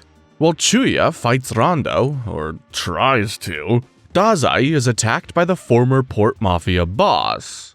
You look good for someone who's dead, boss. It turns out that Rondo can also reanimate corpses that he stores inside the subspace of his ability. In other words, he put the dude in his interdimensional space pocket for later. As they battle, Rondo reveals his secret. He's actually a French spy named Arthur Rimbaud. He came to Yokohama to kill Chuuya and reanimate him as the new Port Mafia boss. But when he tried to take control of Chuuya, Arahabaki awoke inside him and made that huge crater. Chuuya unleashes his full power, with some help from Dazai. While awesome music plays, Chuuya reaches through Rimbaud's subspace cube and takes Dazai's hand. It's over. Together, they defeat both Rimbaud and the former Mafia boss. Chuuya finally finds out the truth behind his creation. He was only being used by the Japanese government as a vessel for the godlike being of Arahabaki. When Rimbaud came to fetch Chuuya all those years ago, he was betrayed by his colleague. He tried to use Chuuya against his traitorous partner, but he couldn't control the young man. The whole thing backfired spectacularly, as you can tell from the massive hole that they're in. The perpetually cold Rimbaud finally feels warm for the first time in a long time, and then he dies. A while later, Chuuya is confronted by his old friends, the Sheep. They've teamed up with the GSS to take out the Port Mafia, and have come to get revenge on Chuuya for leaving them. Dazai arrives just at the right moment to offer Chuuya a deal. Join the Port Mafia, and he'll make sure the kids aren't hurt. He knew this was gonna happen and planned accordingly. That's not really that much of a choice, is it? Chuuya accepts the offer, of course, and when he does, Mori gives him a present, as is customary when someone new joins the Mafia. It's Rimbaud's hat. Oh, so that's where that stupid thing came from. In episode 29, we meet a white-haired gambler from the Port Mafia named Ace. He's captured the Russian criminal mastermind and leader of a group called Rats in the House of the Dead, Fyodor Dostoevsky. Ace visits Fyodor in his prison to question him. Instead of a traditional interrogation, Ace and Fyodor play cards together. Ace's gift, the Madness of the Jewel King, lets him exchange his subordinates' lives for gems of equal value. Even worthless lives can be turned into something valuable. It's a merciful ability indeed. Ace only looks out for himself. He tries to recruit Fyodor, but the Russian doesn't seem intimidated or interested at all. Ace leaves Fyodor in a hidden room to think about his offer. But Fyodor has a better idea. He tells one of Ace's subordinates that his ability, Crime and Punishment, allows him to control space and consciousness. So, when Ace returns, Fyodor challenges him to a game of higher or lower with a deck of cards. If Fyodor loses, he promises to join Ace without complaints. When Fyodor gets every single card right, Ace is furious. He reveals he was listening in earlier and knows about Fyodor's ability. He thinks they're in a space created by Fyodor's brain, and he believes he's figured out how to get out of the mind prison by killing himself. Moments later, Fyodor walks out of the room unhurt. He uses a key he took from Ace to open a nearby vault. That was his real goal the whole time. Not the gems, but the documents about all the Port Mafia's secrets and abilities. It turns out he didn't even use his ability, just his incredible brain. Fyodor got all the cards right by memorizing the faint scratches on each card. He killed one of the Port Mafia executives with such ease. What his ability actually does is still a mystery. With his goal in hand, Fyodor declares that he's going after the Port Mafia, and then the Armed Detective Agency. In episode 30, the cafe at the base of the agency office is destroyed. The agency members find the owner tied up with his fingernails pulled off. Yeesh. New criminal organizations are coming in to pick up the pieces after the guild's destruction. The one behind this atrocity is called the Park, and they think that they're all that, but the agency finds them immediately. There's no way you could have found our hideout! It took Rampo a whole 5 seconds to figure it out. Don't mess with people in their coffee. The agency's Dr. Yosano shows the leader what it's like to have something other than fingernails cut off. With her chainsaw! After all of that is sorted, Kunikida investigates what caused the Moby Dick to continue to descend. It turns out that the controls were hijacked by a third party. Kunikida and Atsushi visit a hacker, a shut-in, whose gift lets him control computers without even touching them. But the shut-in can't focus on work right now. He's in love. He shows Kunikida and Atsushi a photo of a long-haired beauty in a white dress. He asks the two to find her so he can confess his love. On their search, Kunikida and Atsushi cross paths with Akutagawa's right-hand woman. She's kinda obsessed with Akutagawa, and she just saw her superior meet with the very same woman that the agency is looking for. Is she an enemy assassin, or maybe a secret agent? Either way, I need to expose her and stop my superior from being compromised. She begs them to tell her what they know about the beautiful woman her senpai went home with. As they chat, they catch sight of the woman emerging from a nearby dry cleaners, carrying Akutagawa's clothes. Everyone chases after the woman as she leaps over cars. They corner her in an alley and discover it's Gin, one of the Black Lizard members. She usually has a mask on and her hair up. It turns out that Gin is actually Akutagawa's sister, and a real beauty when she ain't in battle mode. The shut-in hands Gin the love letter, and she turns him down. But now he's got some closure and he's ready to get to work. In part 1 of episode 31, the cafe is rebuilt, and a new worker joins the staff. Former guild member Lucy. Lucy is mad at Atsushi, but he has no idea why. Typical. Lucy hands Kyoka and Atsushi a new case, which sends them to the docks to find a mysterious briefcase. But Lucy's upset, so she steals the part of the mission file that says where the briefcase actually is. Lucy confronts Atsushi at the docks. Couldn't you have at least said something to me when we first saw each other again? In a petty fit of rage, she throws the missing page into the water. Atsushi dives after it, but gets caught on an old mooring chain. When she realizes he's in danger, Lucy jumps after Atsushi and relocates them both to Anne's room. Aww, she cares. Atsushi apologizes for whatever it was that he did wrong. He says he came back to get her, but discovered that she was already gone. Lucy admits that she was mad that he didn't come back for her, but that's a lie. Really, she wanted to apologize for not waiting for him. The team eventually finds the briefcase. It's a gift to Kyoka from Port Mafia member Koyo, a document that explains what really happened on the day of her parents' deaths. That day, assassins came to her home.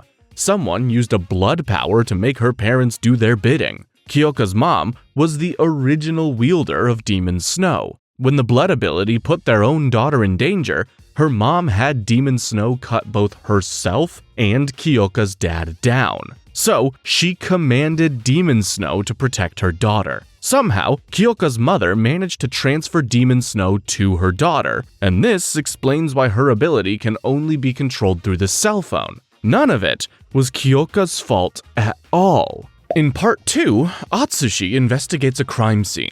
A man was struck down by a truck while clutching a newspaper article about Atsushi's great deeds for Yokohama. To his horror, Atsushi recognizes the man as the headmaster from his old orphanage. This makes Atsushi feel relieved but confused. The headmaster was horrible to him. He kept the boy chained up and feeling like he was a worthless human being. But now it turns out that the headmaster was doing it all out of some misguided attempt to protect the kid from the truth. So, are you happy with the way things turned out? Are you, Dazai? It turns out the headmaster was struck down by accident. The wind blew the newspaper page out of his hand, and he rushed after it. Truck-kun, no. Dazai shows up to give Atsushi some words of advice. Atsushi doesn't need to forgive the man. What he did was horrible, even if he had good intentions. But being in that situation made him someone who understands suffering and uses that knowledge to save people. Dazai tells him most people cry when their father dies and leaves Atsushi crying on a bench. The poor kid. In episode 32, former guild member Louisa May Alcott searches through the slums for her former boss, Francis Scott Fitzgerald. She finds him begging for change on the streets. How the mighty have fallen. Louisa begs her former boss to give her orders again, but he tells her the man she knew is dead. He leaves, and Louisa is immediately ambushed by members of the fingernail-loving group The Park. Let's have a talk about the guild's properties. The guild doesn't have any properties left! Oh, yeah? Of course, Fitzgerald can't just leave her. He comes back to save her, using her valuables to power up and destroy the thugs. He agrees to leave the slums with Louisa and start fresh. His goal was always to find a book hidden in Yokohama, and now he's back on the case. It's the birth of a new guild. Fitzgerald's next step is to visit an engineer who's about to end his own life. The engineer created an extremely powerful facial recognition system called the Eyes of God. But then, his own computer system spotted him killing his work partner. Fitzgerald promises to prove his innocence if he agrees to sell the Eyes of God to him. Fitzgerald enlists the help of Rampo to solve the murder. Rampo agrees, revealing that the chairman was the real murderer. He had the engineer's partner create a special backdoor code so he could sell doctored videos to criminals. Then, the chairman killed the guy and used his own code to frame the other engineer. On the day of the trial, Fitzgerald accused the chairman. In response, the guy tries to buy him off. Here's the check for $400,000. This should help you forget I committed that murder, and forget all about that backdoor code. Back in the courtroom, the jury finds the framed engineer guilty, until Fitzgerald barges in with a well-placed Phoenix Wright-style objection. Fitzgerald had recorded the chairman's confession. He knows the recording can't be used in court, but it's enough to get the jurors to start spreading rumors. The chairman's company stocks plummet. Good thing Fitz had already shorted them. And just like that, Fitzgerald's back at the top, with over $400 million in his pocket. Well, that was easy. In episode 33, armed detective agency president Fukuzawa follows a trail of blood to a dark alleyway. He's ambushed by a masked assassin. The assassin wants to bring death to all the gifted people. He also seems to be gifted, with the ability to walk on air and strike out of nowhere. He manages to cut Fukuzawa and infect him with a mysterious virus before vanishing into the moonlight. It is a good night to die. Meanwhile, the Port Mafia's boss, Ogai Mori, is out shopping with a little girl in golden ringlets named Elise. She's always around him and he dotes on her, buying her cute clothes. How sweet, I think. The two then get into a car and it blows up! What the what?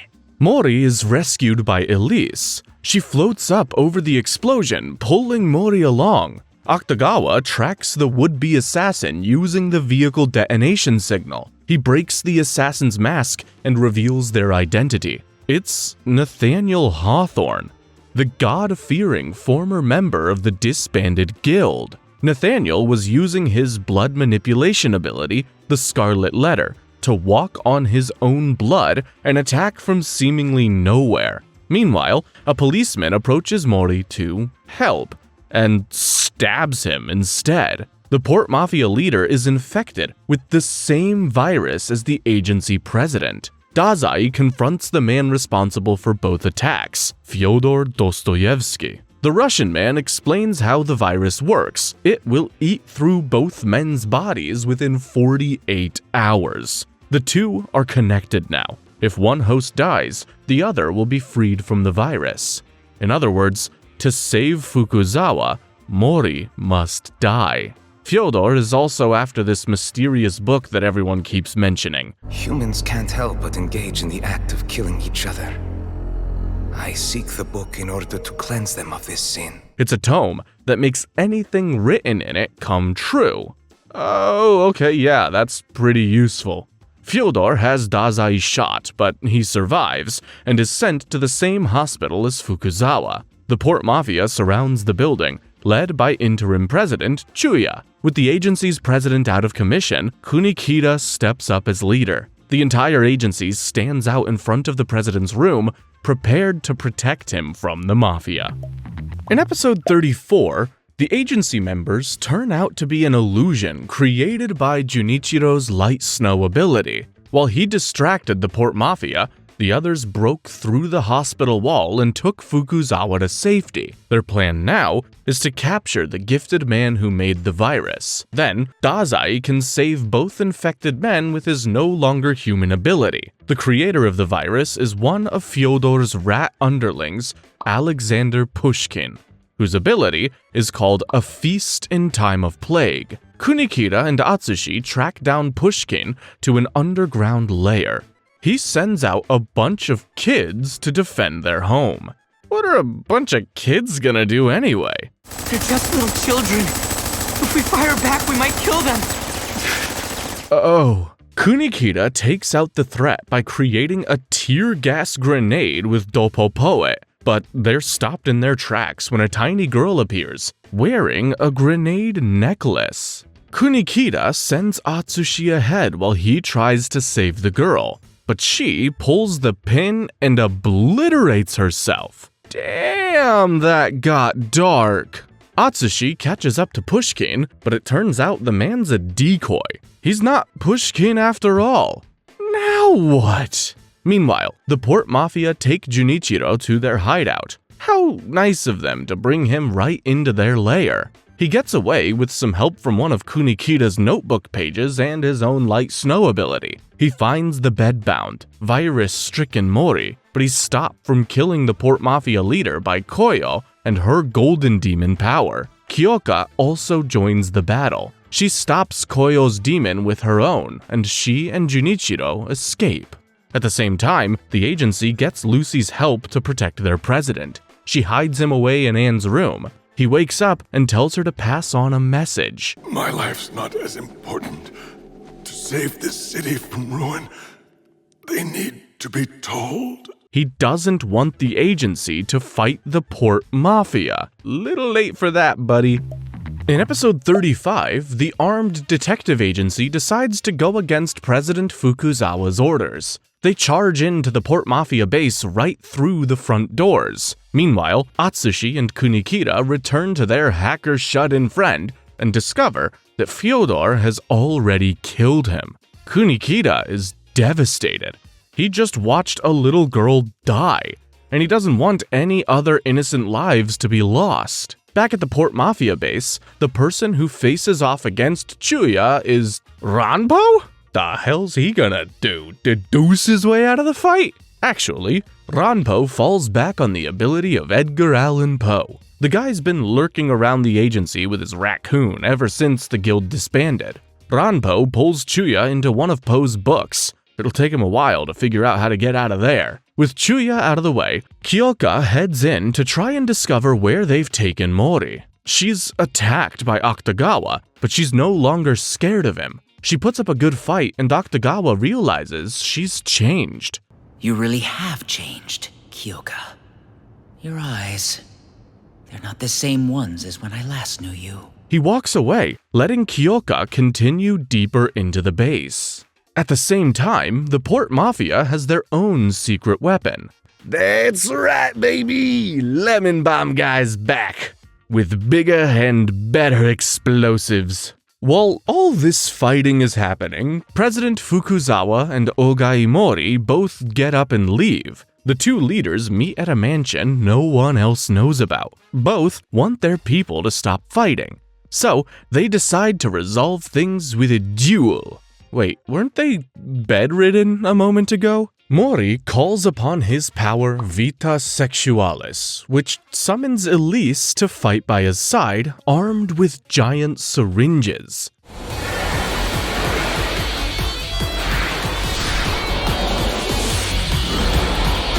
Oh, wait, so Elise is his power?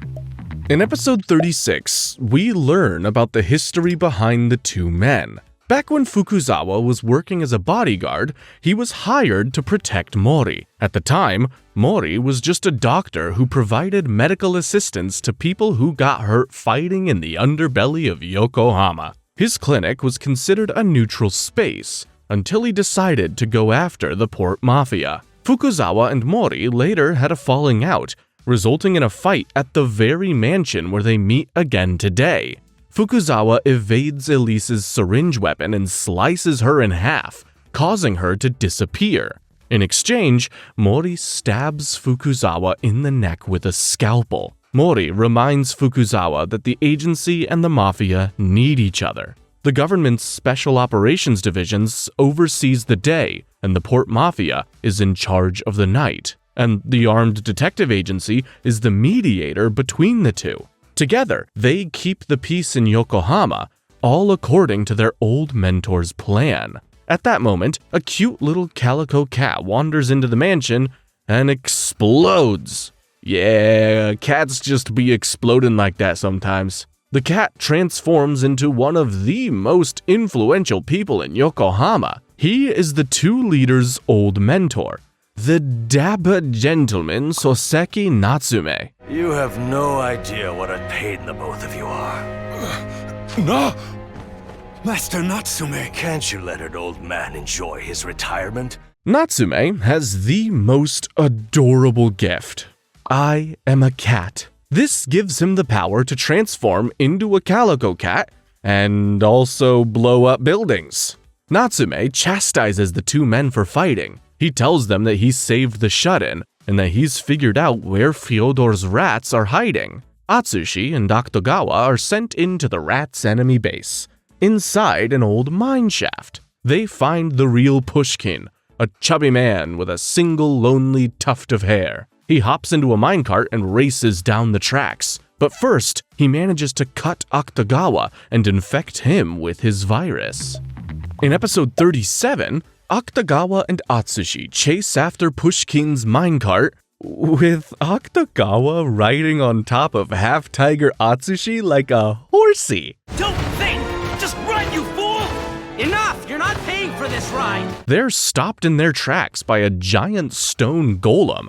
It's controlled by an elegant man with very long gray hair and bandages over his head. He's one of Fyodor's rats, Ivan Goncharov, and his ability, the Precipice, allows him to manipulate Earth. Even though they hate each other, it turns out Atsushi and Akutagawa work together really well. Akutagawa extends his Rashoumon tendrils, and Atsushi uses them to avoid touching the Earth. While he's distracted by Atsushi, Akutagawa stabs Ivan with Rashoumon. The two prepare to push off after Pushkin again, but Ivan is still alive. The thing they destroyed was just another golem, and now Atsushi is also infected by the virus.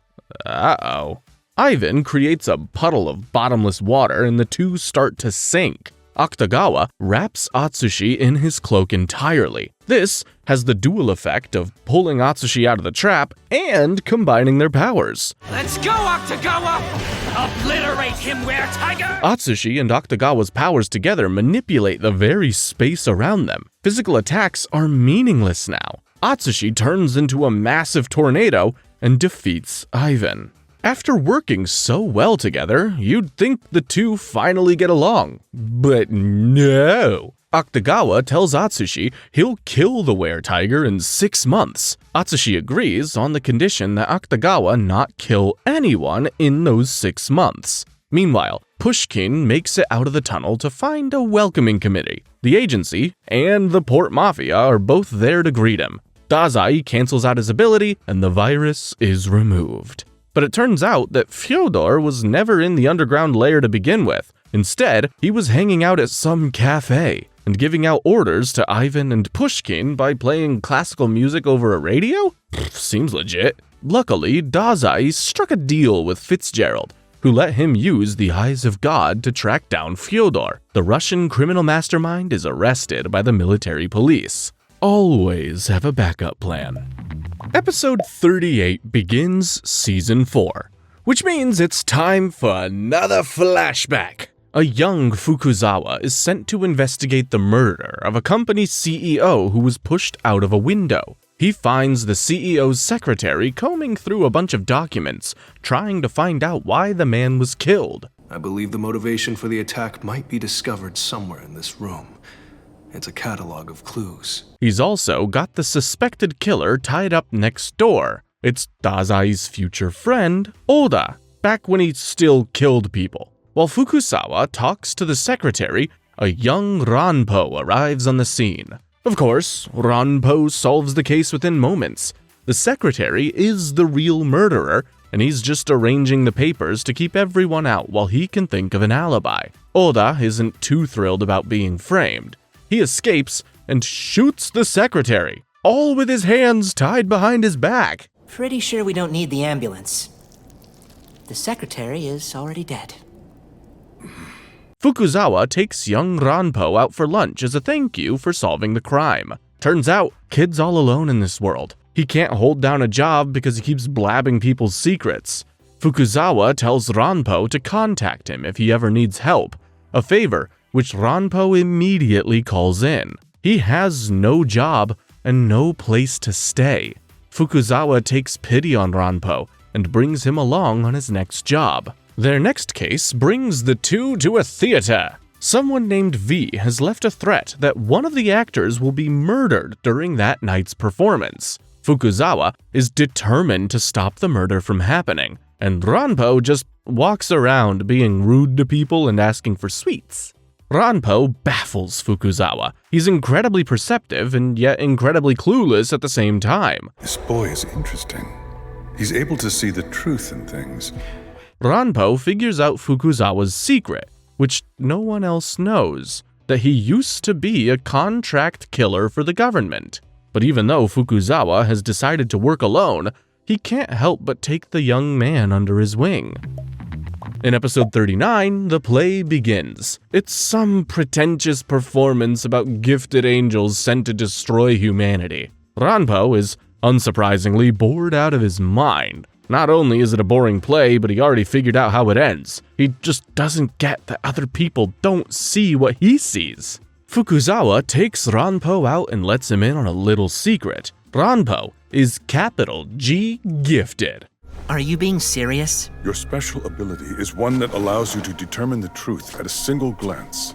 He hands Rampo a pair of very special glasses with the power to activate his ability as the world's greatest detective. It's all a load of bull, of course, but it helps Rampo realize something he's never known before. Everyone around him is an idiot. Rampo rushes off to solve the crime, leaving Fukuzawa with no choice but to trust his new friend. As the play resumes, one of the actors starts to gush blood and falls over, seemingly dead. Hey, that's not part of the play! The police are called in. Rampo figures out that there are two crimes happening at the same time. He told me I'm going to solve the whole thing, so get your butt to a seat. Just like that. He arrives on stage to explain what happened. The real target of the crime was a man in a bowler hat who'd been sitting in the front row. Hey, isn't that Natsume? Rampo reveals the man, who's tied up and unconscious backstage. The actor who died was alive the whole time, and nobody thought to double check? Actually, the actor had used rubber skin to hide his pulse. He pulled it off in collaboration with the playwright, who's found dead at his home. Why? It's all an elaborate hoax to snag Natsume for reasons. Rampo hitches a ride to the station with a policeman, but the policeman isn't what he seems, and they're definitely not going to the station. In episode 40, Rampo reveals that he knows the policeman is the one who abducted Natsume. Of course he knows. Is there anything he doesn't know? Rampo also left a note for Fukuzawa to find the cane. He could have been more specific. Fukuzawa realizes Rampo is in danger. He finds the cane in question. It's Natsume's. It conceals a weapon and a tracker that reveals the man to be a gifted under government protection. He runs off to rescue Rampo. Meanwhile, Rampo is having a nice little chat with his captor in an abandoned warehouse. The policeman reveals that he was supposed to bring Natsume there, but since Rampo spoiled his plan, he figures Rampo will have to be good enough. He reveals that the organization he works for has a plan to rid the world of evil people once and for all. Fukuzawa has no idea where Rampo is being kept, but he knows someone who might. He visits the assassin Oda in jail and asks if he knows anything about V. Oda admits that he knows about V, but he doesn't get involved with them. They're too dangerous, even for an assassin to get mixed up with. But maybe, if Fukuzawa can get Oda some curry, he could point him in the right direction. I've heard rumors about several buildings they like to use for their transactions. Back at the warehouse, the policeman asks Rampo to join their cause. But Rampo is Rampo. He's already gotten bored and stopped listening. Besides, he already realizes that V is an organization of gifted people who want to kill other gifteds. The policeman has had enough of the brat's insolence and draws a gun on him. Fukuzawa bursts in just in time to save Rampo. Naturally, the real person behind V is Fyodor Dostoevsky. It seems he's been pulling the strings behind the scenes for a very long time now. Their name isn't V, anyway, it's 5. This will mean something later, I promise. Fukuzawa and Rampo go to talk to Natsume. The gentleman admits that he allowed himself to get captured. He wanted to flush out the enemy so the duo could catch them. Now that they have, well, they work pretty well together. Maybe it's time to consider starting a detective agency. Perhaps an armed detective agency. In episode 41, we return back to the present, where things are looking bad for the agency. Kunikita has been arrested for the alleged murder of the little girl with the grenades. Rampo goes looking for someone known as the Evidence Destroyer, who somehow set Kunikita up to look guilty. Rampo meets with Poe, and Poe's raccoon, at an observation deck. So you think this enemy Evidence Destroyer will be showing up at this observation deck any minute now? Why is Rampo wearing a bear costume? What is happening? To pass the time while they wait, Poe tells Rampo about a murder mystery. An author was murdered in the same way as the character in their book. The murderer waited until the author finished writing the book, then they stole the manuscript to make it more valuable and sold it to Poe. Coincidentally, that's why he's here. While they talk, someone leaves the manuscript in the room, propped up against a window. Just as the two detectives pick it up, a man falls to his death outside the window. It's the Evidence Destroyer. Poe and Rampo work together to figure out an unnecessarily convoluted crime involving a prosthetic face, a fishing line, and shoes that are the wrong size. In a nutshell, the man before them is not the Evidence Destroyer. He was killed before he fell, and made to look like the Destroyer. Why? So that the real one can sneak off safely. The Evidence Destroyer is a man named Mushitaro Oguri, whose ability is the perfect crime. His power releases an adorable little puppy guy who tampers with evidence to make it disappear. He does this now with the shoes, face mask, and fishing line. Poof, no more evidence. Rampo puts on his glasses and he's stumped. He actually doesn't know the answer. Gasp! That's never happened before. Rampo, don't be so hard on yourself. Time to give up. Huh? Okay, I'm going back to the office now. You can deal with this mess. Oguri thinks he's in the clear until Rampo approaches him. Don't worry, Rampo just wants to catch a taxi. There are none here. No problem, they can share. Rampo just casually gets into a car with Oguri. Of course, Rampo has figured out Oguri's gift. From there, deducting the rest was easy. Oguri was merely disposing of a body for Fyodor Dostoevsky. His real crime was murdering the mystery novelist. In episode 42, we learn that the mystery of the murdered author goes like this. The author had been staying at an inn where he was working on his latest mystery novel. One night, the owner of the inn finds a doll carrying the author's severed ears. The author was found murdered in the same way as in his story. Brutal. When Rampo reveals Oguri's role in both murders, the car's driver pulls a gun on him, but it was all part of Rampo's plan. They're surrounded by police. Unfortunately, they can't be arrested. They have diplomatic immunity. Damn loopholes. Rampo lets them go, then calls Oguri on the cell phone he left in the car. As soon as Oguri picks up the cell phone, he gets pulled into it. Once again, Rampo has teamed up with Poe to use Poe's ability Black Cat in the Rue Morgue. Oguri finds himself in a recreation of the mystery of the murdered author. Oguri claims that he choked the author to death, but Rampo reveals that there's more to the story. The fact of the matter is, he killed himself. What a stupid ending it turned out to be, but it was highly effective. The author had a malignant tumor and wanted to end his life early before the disease could do it. He wrote the perfect final novel, then asked Oguri to be his murderer. It would be a dramatic ending that would keep people wondering and surround the author in the mystery he so loved. Rampo threatens to make all of it public, which would make the author's final work mean nothing. Oguri chooses to turn himself in instead. As soon as he does, evidence turns up that Kunikida is innocent of the death of the little girl. Oguri is taken away by the police, but they don't get far. A man dressed as a weird jester stops the car and shoots the driver using a gun he pulls out of thin air. Literally.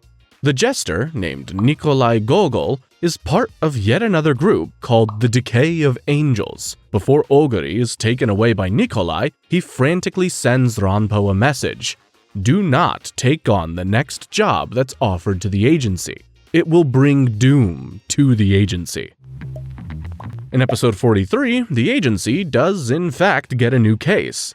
There's been a string of extremely sadistic murders, including one guy whose skin was turned inside out. Yeesh. The Decay of Angels is the group behind these gruesome killings, and Fukuzawa wants to stop any more murders from happening. Rampo remembers Oguri's warning and asks Fukuzawa not to take the job. When the president refuses to listen, the detective storms out to conduct his own investigation. The agency will pursue the murderer as planned, and Rampo will pursue the facts behind the agency's potential demise. A dual investigation. While all this is going on, Dazai is hard at work at the horse races. Seriously? He's approached by a blind man with red-tipped white hair. This man is a member of the Hunting Dogs, a division of the military that hunts down and captures dangerous ability users. The blind man arrests Dazai for being a former Port Mafia executive. But why now?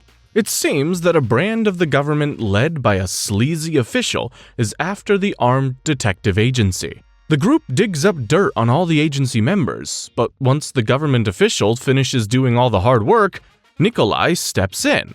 Thanks for all the help, man. The detective gets a video message from Nikolai.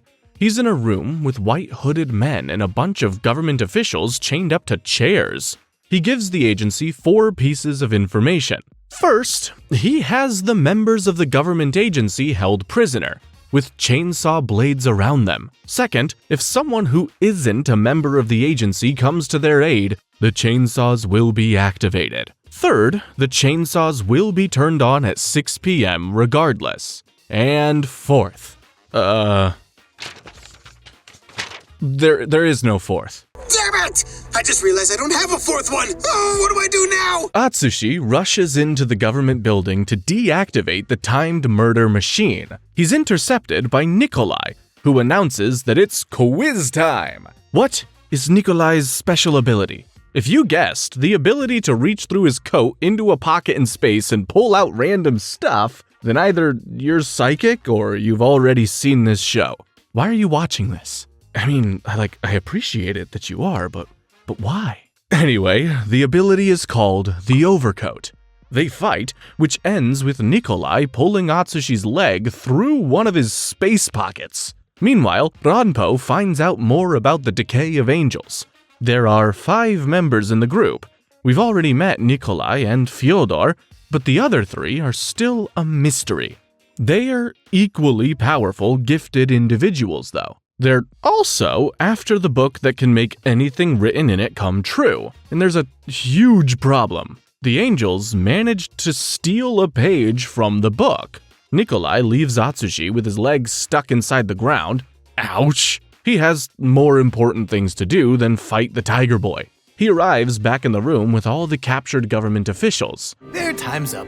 Now we press the start button. He gives the signal, and the men are sliced clean in half. At the same time, the hooded people in the room take off their hoods, and it's the armed detective agency members. They suddenly find themselves inside the room, despite being outside a moment ago. Nikolai gleefully lets himself get sliced up too. This was all done to set the agency up. The book has rewritten reality, and now the agency is suddenly public enemy number 1.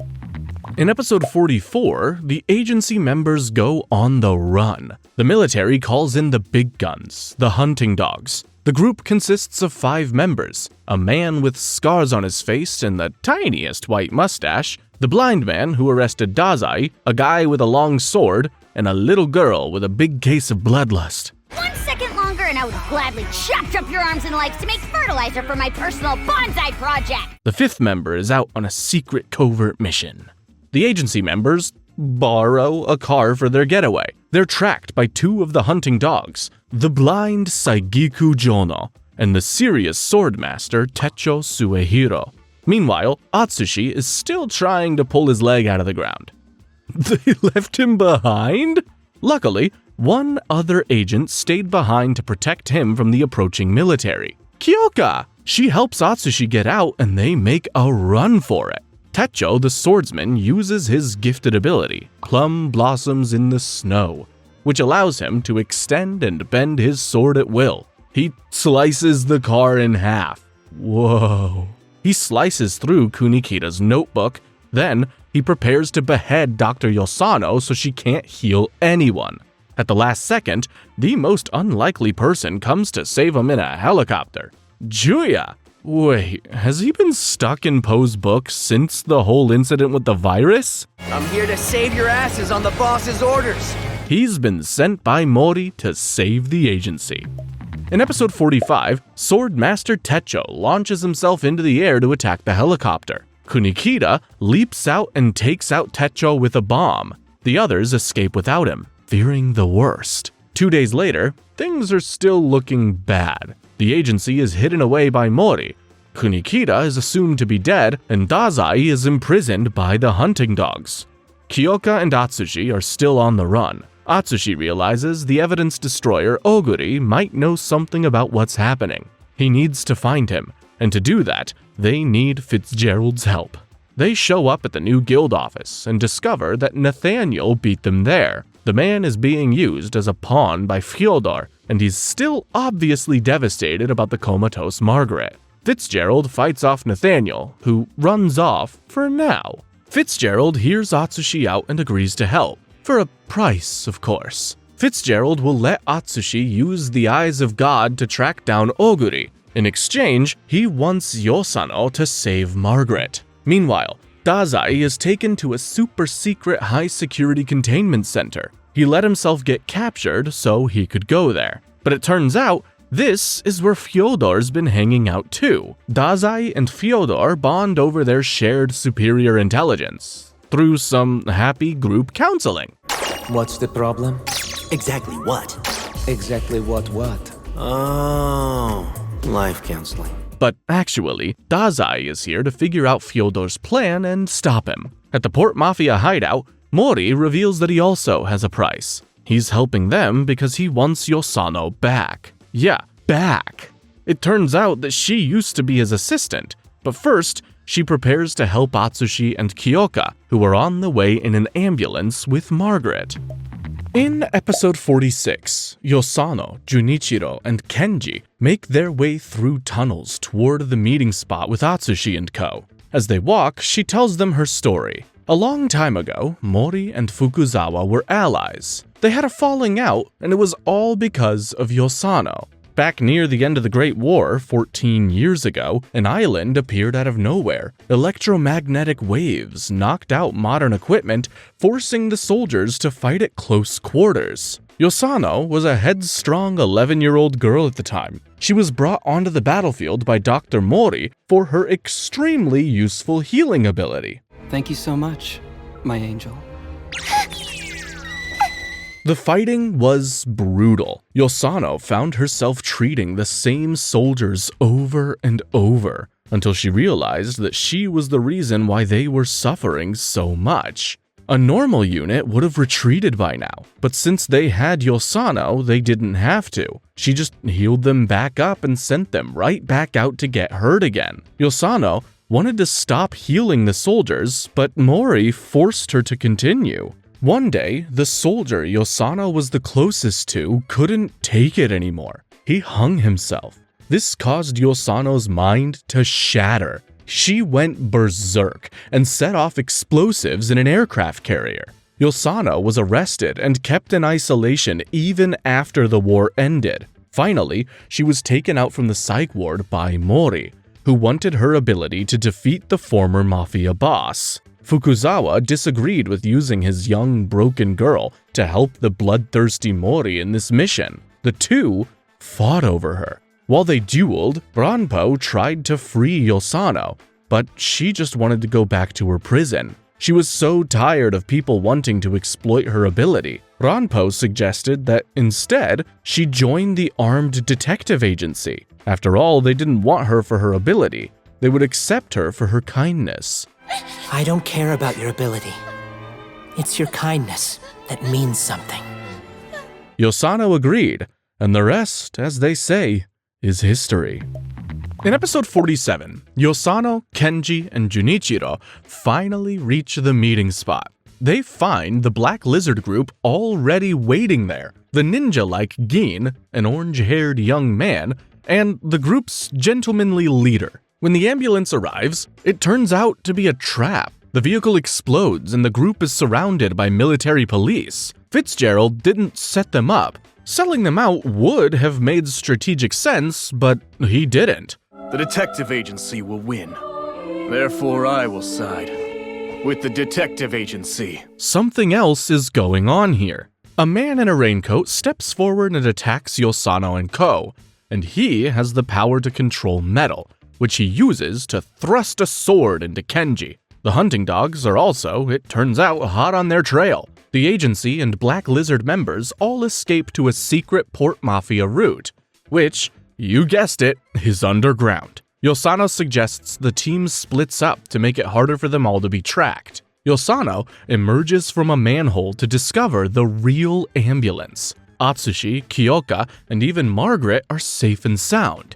She uses her Thou Shalt Not Die on Margaret, who remains unconscious but is apparently now healed. Well, we never see her again. The Raincoat Man followed Yosano. She sends Kyoki and Atsushi away and faces the man. She spots a familiar-looking necklace around his neck and realizes this man might be the soldier who had himself killed back in the war. That soldier also had the ability to manipulate metal, and was the one who made her the butterfly pin she wears in her hair. The Black Lizards arrive to help Yosano. The leader stays behind to be sliced up by Raincoat Man while the rest run away. Yosano and the remaining Black Lizard members make it to a safe spot, or so they think. They even plant a bomb at the door, rigged to go off if anyone tries to enter, but the man somehow still finds them. Yosano faces him, but his ability to control metal makes him impossible to hit with any weapon. Impossible! The door was never opened and the bomb never went off! How then? But Yosano isn't easy to take out. She just heals herself back from near death as she attacks. She grabs a bomb they had rigged to the door and sets it off. intending to kill the Raincoat Man and sacrifice herself. But the bomb is a dud, and the Raincoat Man is just a metal mannequin. The real metal manipulator steps up and reveals himself. It's the orange-haired man from the Black Lizards. He's been deep undercover this whole time. His name is Michizo Tachihara, and his ability is Midwinter Memento, which gives him the ability to control any metal. And he's the fifth and final hunting dog. The soldier who killed himself all those years ago under Yosano's care was his older brother. In episode 48, Atsushi and Kyoka drop into Oguri's bank prison cell for a visit. You just want me because of my knowledge of the decay of angels, isn't that right? They're here to break him out for his knowledge of the decay of the angel. They're surrounded by people from the Special Operations Division led by Ango. The trio give the government thugs the slip. They are, after all, working with the evidence destroyer. They rob the bank and just walk out. Oguri's special ability erases any evidence of them as long as they're committing a crime. Nice. Just as they're about to escape to the sewers, Ango catches up with the three. He knocks Atsushi and Kyoka out with tranquilizer darts, then he reveals his own special ability, Discourse on Decadence. This power lets him extract the memories from any object. All he had to do was check a stack of cash to track him down. Instead of shooting the three, he shoves them into the manhole and shoots into the air. When the rest of his people arrive, he tells them the culprits had escaped. Looks like Ango is on their side after all. A bit later, Ango drives Atsushi, Kyoka, and Oguri to a safe location. On the way, he explains that he's been acting as Dazai's messenger the whole time. So then, Osamu Dazai and I have been cooperating since the very beginning. Everyone who enters the detention center gets an implanted heart monitor. Dazai can apparently control his heart rate to encode messages into them, which Ango can then decrypt.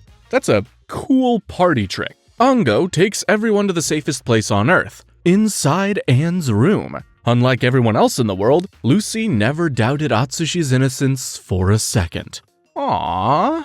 Oguri agrees to tell them everything he knows about the decay of angels. The group used one side of their stolen magic book to cause the downfall of the agency. They still have one more side of the page. They plan to write the rest of the story on the night of the next full moon, just 10 days from now. And when they do, they're going after the entire world. This is excellent news, actually. Atsushi realizes that they have 10 days to get the book page from the decay. Then, he can use the blank page to make the agency innocent of any crimes. There's still hope. In episode 49, everyone prepares for the coming conflict. Atsushi and Kyoka work with Ango and Lucy. Their goal is to prevent any terrorist acts that the Decay of Angels is planning and to steal back the book page. At the same time, the hunting dogs sniff around, looking for the agency members. They start by visiting their favorite cafe. If you still refuse to give up her location, I'll make sure that you'll never be able to make coffee again. It takes some convincing, but finally the cafe owner reveals that Lucy has gone to the Sky Casino. The Sky Casino is exactly what it sounds like. A casino in the sky. The casino is run by a feminine man with split white and purple hair named Sigma. The casino doesn't answer to the government, but that doesn't stop the hunting dogs from throwing their weight around. They inform Sigma that he has terrorists on board. When he refuses to shut down the casino, they blow up its landing pad, leaving the guests with no way in or out. Sigma has his own reasons for wanting the hunting dogs out of the casino. Former Black Lizard member Tachihara stumbles onto the casino owner's secret while following Atsushi into a room. The casino is hiding hollow coins that are filled with explosives. Gamblers would take these coins all over the world, and then the casino would give the signal to detonate, launching a worldwide terrorist attack. Why is it always bombs? Atsushi and Kyoka work behind the scenes from Anne's playroom. Their plan was to lead the hunting dogs to the coins. Now, the stray dogs plan to help the hunting dogs from the shadows. Dazai and Fyodor discuss this latest development in their floating jail cells. Sigma is one of the 5 members of the Decay of Angels. He has no memory of his life before Skyfall. Actually, the casino is also way newer than anyone realizes. As in, it's only 8 days old. Yeah, the floating casino was written into existence by the stolen book page. You see, Sigma doesn't have a past. In fact, he has amnesia. Sigma isn't smart or strong. Actually, he's pretty anxious. But according to Fyodor, the most terrifying thing in this world is a mediocre man who is desperate. And in his desperation, Sigma turns all the casino customers against the hunting dogs. In episode 50, the hunting dogs take over the control room of the casino. They corner Sigma, who's apparently just 3 years old and also created by the magical book that makes things come true. Sigma fights back with all the firepower he's got. He goes up against Teruko. She is a feisty young girl with the power Gasp of the Soul, which lets her manipulate anyone's age. But she got something even more powerful than that. She's been modified by gifted surgeons to be faster, stronger, better. She blocks Sigma's guns with her bare hands and closes the distance to the casino manager. Teruko punches through the wall of the casino, holding Sigma out. Still desperate, Sigma launches himself backwards, taking Teruko with him. Teruko breaks away from Sigma, sending him falling to his doom. At the last moment, Atsushi swings in on a rope out of nowhere and rescues Sigma. They need the man to tell them where to find the stolen page.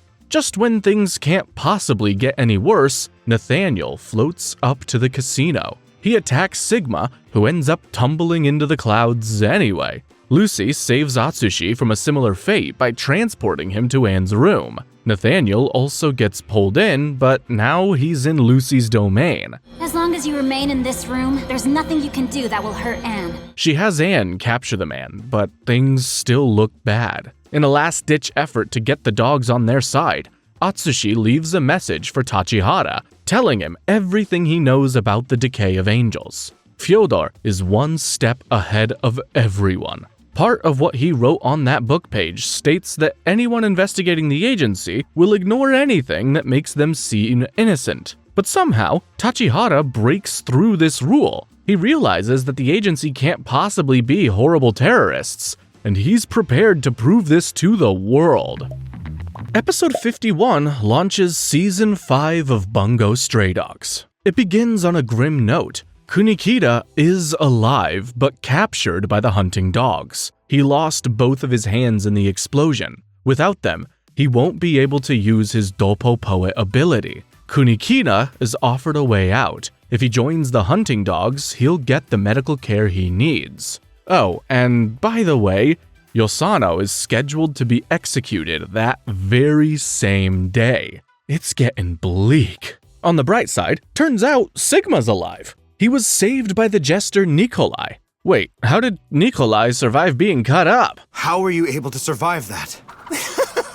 Oh, shucks. I don't know. Who asks a magician to reveal his tricks anyway? That's like so rude. Oh, he just used his ability to connect to another torso and slice that up. It's magic, just go with it. Nikolai has gone rogue. Through some twisted logic, he figures that he has to kill the only person who understands him in order to truly be free. In other words, Nikolai is planning to kill Fyodor Dostoevsky, and for that, he needs Sigma's help. Meanwhile, in Anne's room, Atsushi reveals that he knows where the missing page is. Sigma gave it to him using his ability called Actually, it might be the only ability in the anime that doesn't have an official name. But it allows him to exchange the information that someone desires the most. They have the info they needed. The page is in the possession of the gas mask-wearing leader of the Decay of Angels, Kamui.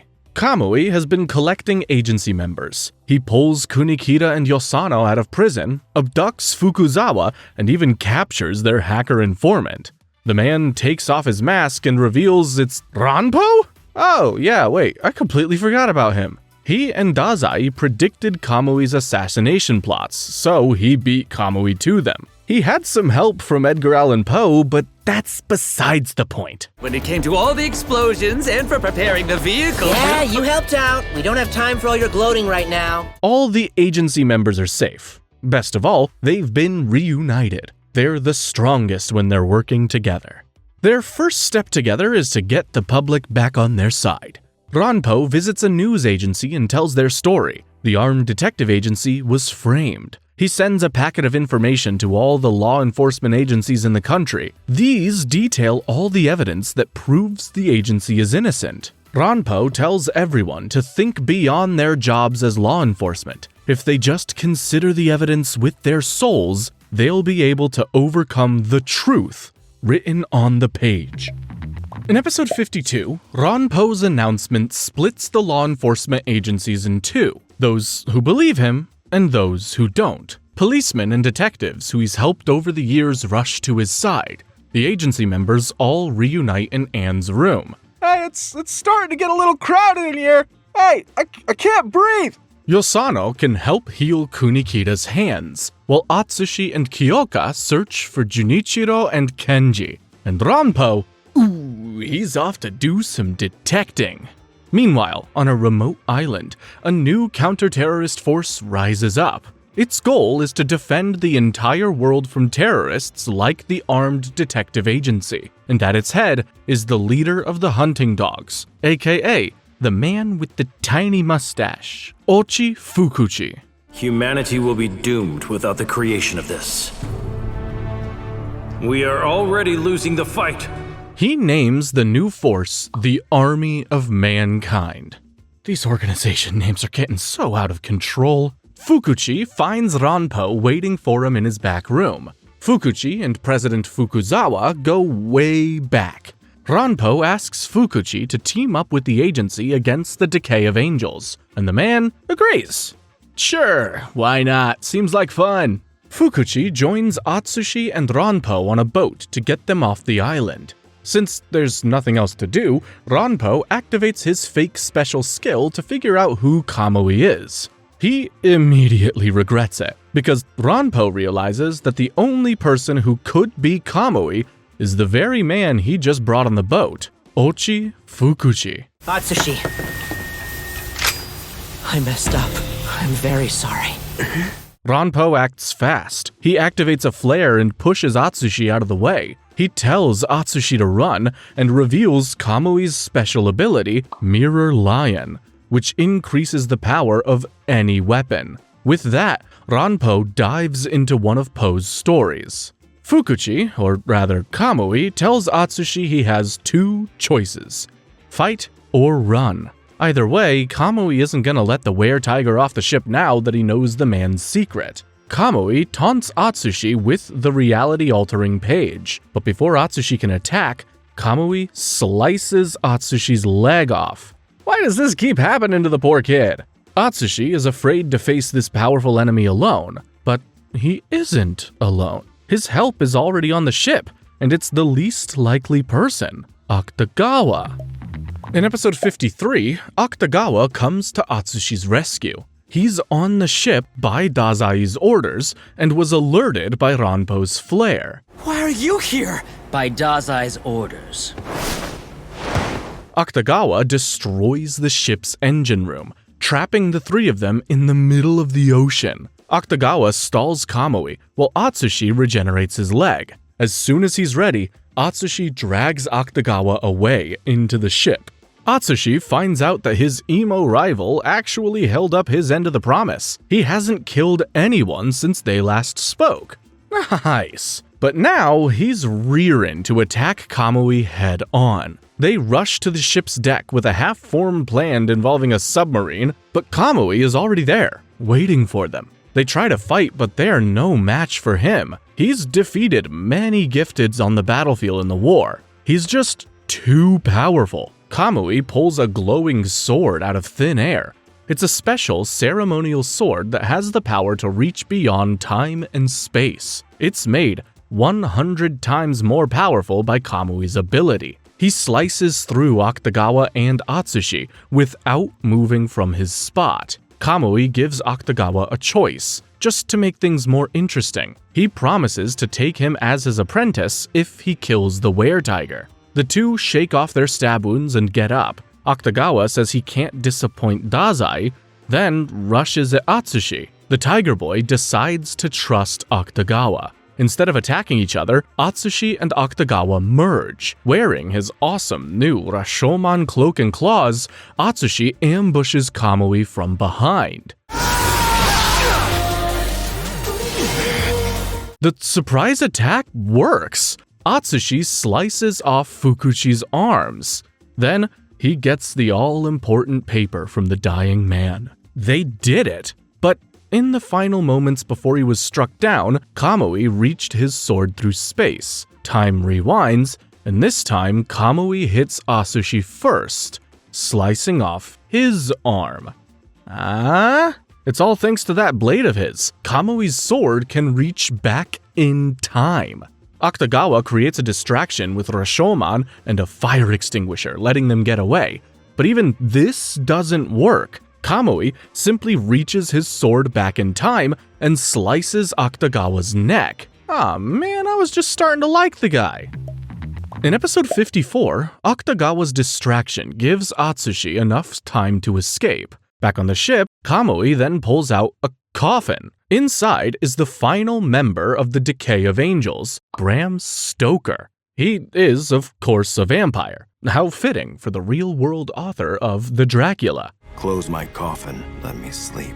Don't you remember what I told you? I said that the next time you awakened, you would be busy. Stoker is pretty pissed about being woken up, and he really doesn't want to turn Akutagawa into a vampire. But Stoker's body is mostly made up of sword, and he doesn't have much of a choice, so Vampire Akutagawa it is. Vampire Akutagawa is unleashed into Yokohama. He claims victim after victim until half the city is made up of vampires. The hunting dogs meet to figure out what to do about this vampire apocalypse. Of course, they have no idea that their leader, Fukuchi, is the very person who's behind all the terrorism. Most of the dogs still think the agency is behind everything, but Tachihara is unconvinced. He asks Fukuchi to hand off the message left by Atsushi to someone else to investigate. Fukuchi has no choice but to agree, but as soon as he leaves, he rushes to Stoker for help and falls right into Tachihara's trap.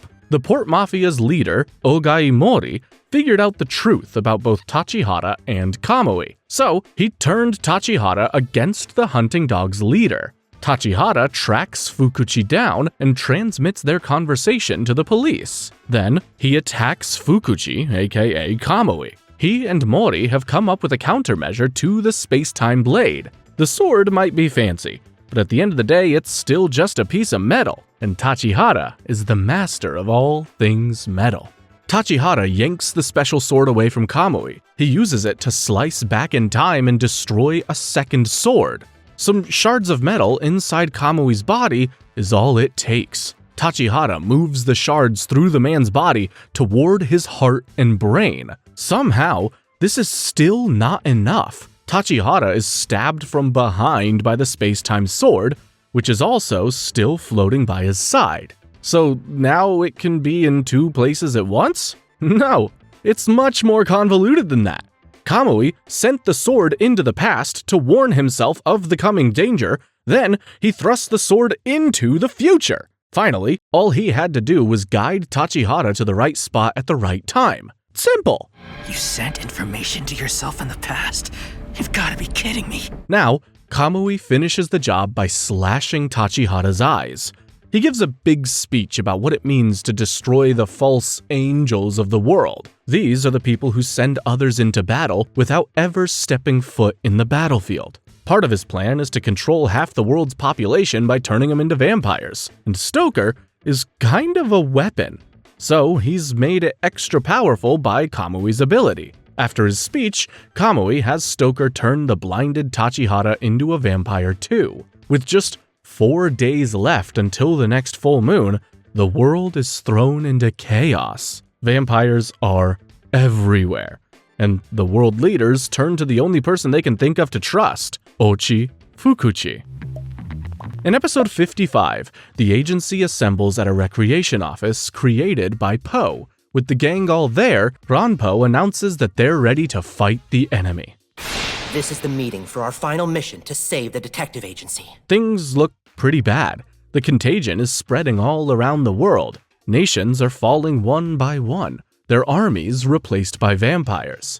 These vampires are under the control of their creator, Bram Stoker. Stoker is one of the 10 tragedies that once almost destroyed humanity. Now, he's just a vampire head on a sword. The Decay of Angels is using Stoker to get to their real goal, an artifact that was sealed away for being too powerful. It's known as the One Order, and it has the ability to make anyone do exactly as they're ordered. Kamui unleashes vampires into the world to make leaders around the world desperate. He's convinced everyone that he can use the One Order to destroy the vampires. With half the world's armies turned into vampires and the other half under his control, Kamui will be the most powerful man on Earth. In other words, the Decay of Angels' goal is as cliche and stale as it gets. Kamui is scheduled to receive the One Order just 12 hours from now. The exchange is going to take place at the airport. The armed detective agency and the hunting dogs both make their preparations. Rampo comes up with a plan to take down the airplane that's bringing the artifact. Of course, the enemy will try to stop them, and that's exactly what Rampo is counting on. His true goal will be to destroy Stoker. Meanwhile, Kamui tries to get the blind Jono on his side. He reveals his identity as Kamui and asks Jono to join. Jono's ability, Priceless Tears, allows him to disintegrate his body into tiny particles, making him super useful. Unfortunately though, Jono isn't as cold-hearted as Kamui thought he was. He refuses and attacks his boss. Of course, Kamui had prepared for this. Just in case, he uses a combination of his space-time sword, Akutagawa the Vampire, and a flaming sword to take down his subordinate. In the end, the fight was useless. Jono falls, but first, he laughs with joy at the suffering that's coming for Kamui. You aren't even aware of the suffering that's certain to befall you soon enough. And that is so pleasant for me. What is he talking about? I'm sure it's nothing. Jono's no idiot either. He knew something was up, and he set up an insurance policy. He found a young girl who was once saved by Kunikita, Aya Koda. You remember her? From the OVA? I told you she'd be back. Jono had Aya follow him. She overheard the entire conversation. She can tell the world what she learned. But first, she'll have to get out of there alive. And Kamui smells a rat. In episode 56, the plane carrying the One Order approaches the airport. It's being brought over with European military escort. To stop them, all Rampo has to do is make the escorts think they're under attack. Kunikita sets off an explosion at the airport. The escorts assume it's a terrorist attack and order a retreat, but the mission is doomed from the start. The artifact's escorts all drop dead, and the plane loses control. It hurtles towards the airport. The hunting dog swordsman, Techo, uses his ability to slice and dice the plane into pieces. The One Order falls out of the wreckage right into Kamui's hand. Rampo has failed. Or has he? Kamui has the One Order, but for some reason, he can't open it. This is where Dazai comes into the picture. Acting through Ongo, he had an additional precaution added to the One Order. The device can only be unlocked once the vampires actually attack. Speaking of Dazai, he's still stuck in the security facility, but not for long. The jester Nikolai and the meek ex-casino manager Sigma arrive to break him and Fyodor out. Nikolai pulls the two out using his special portal power. He gleefully announces that he missed his bestie Fyodor so much. And also, he's here to kill Fyodor and Dazai. How fun! Seriously, you have made some awesome friends over the years. Haven't I? Nikolai gives both men a poison that will kill them horribly within half an hour. Whoever makes it to the exit first wins the antidote. There's no way Dazai and Fyodor will agree to the— oh, they've already taken the poison. Anyway, Whatever happened to Aya, the girl who was helping Jono? Well, she hid away from Kamui inside Stoker's coffin. Stoker is pretty pissed about that, but he's pretty pissed about a lot of things. Then again, he's a head on a sword. Can you blame the guy? Aya isn't scared of this shish kebab. She learns that he actually hates Kamui. A few minutes later, a desperate Kamui bursts into the room. All he needs is for him to command the vampires to attack. But Stoker is gone. Aya runs away with Stoker, but the airport enters lockdown. She begs him for his help. He's only willing to help her if she gets him something he's only ever heard about in legendary stories. A mechanical device that plays music. A radio? I knew it. It's beyond you. Can I find a radio? In other words, a radio. She doesn't have a radio, but she does have a phone. She plugs the vampire skewer in, and his mind is frickin' blown. In episode 57, Nikolai explains all the security measures of the prison they're trapped in. He got them out of their cells, but they still have to bypass about a gajillion more obstacles. There is, basically, no way either of them are getting out of here alive. So why do they look so happy?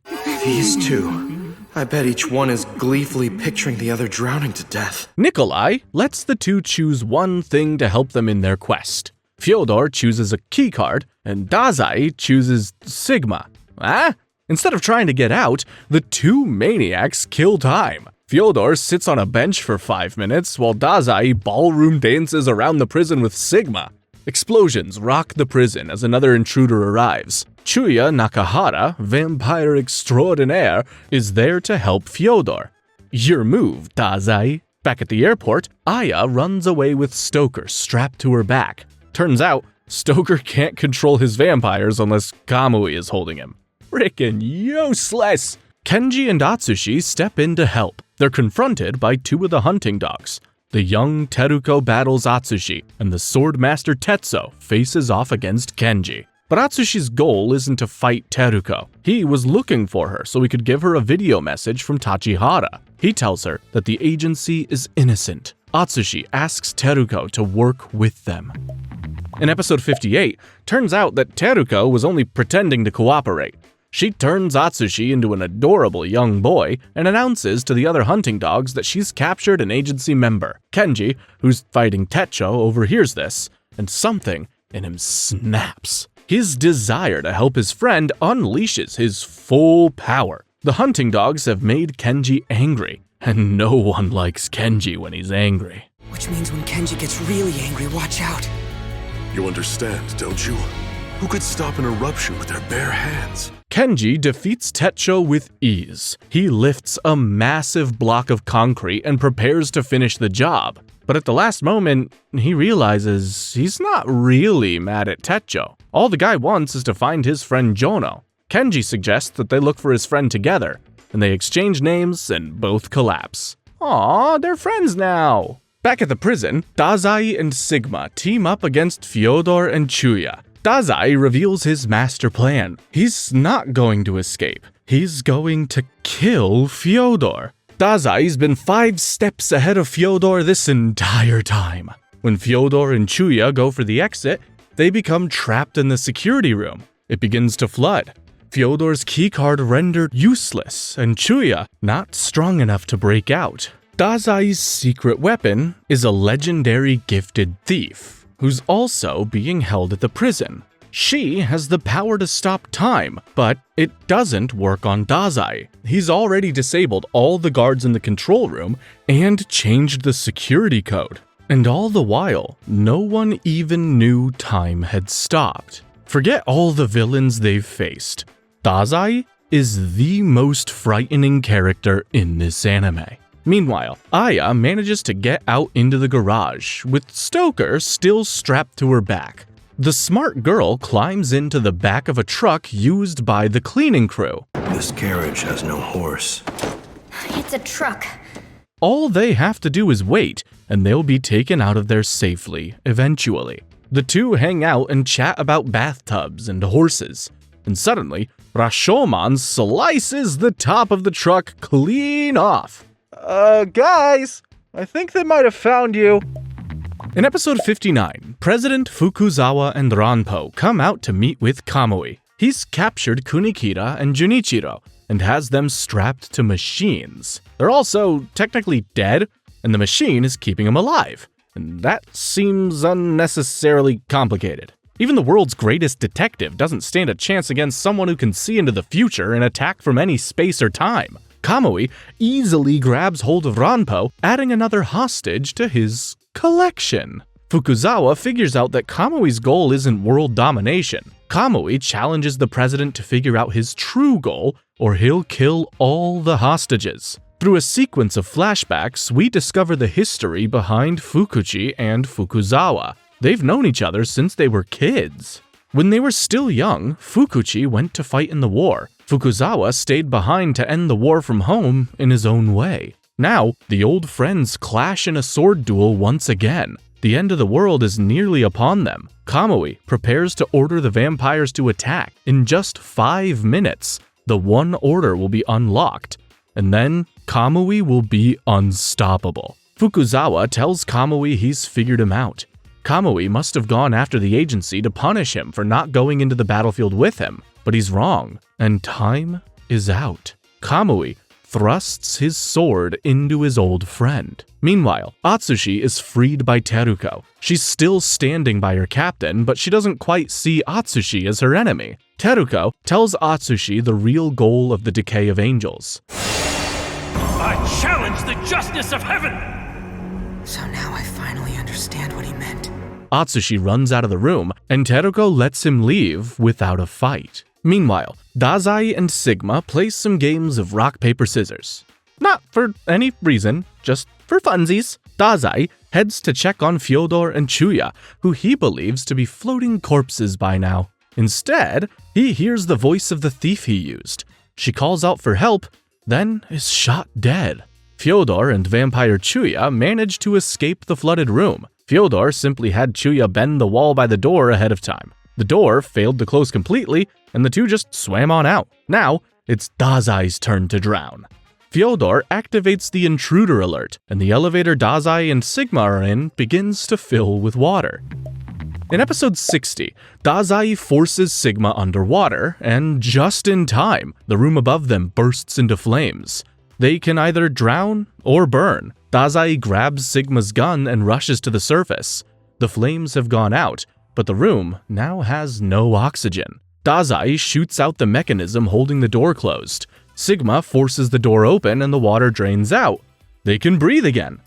But the danger isn't over yet. They tripped the intruder alert, causing the elevator to go plummeting down. Dazai promised Sigma he'd get him out alive, so he kicks the guy out of the elevator to safety. On another floor, Fyodor sends Chuuya to kill Dazai. Sigma finds Fyodor and holds a gun to his head. He demands that the Russian man call off the attack. A split personality. Is that Fyodor's special ability?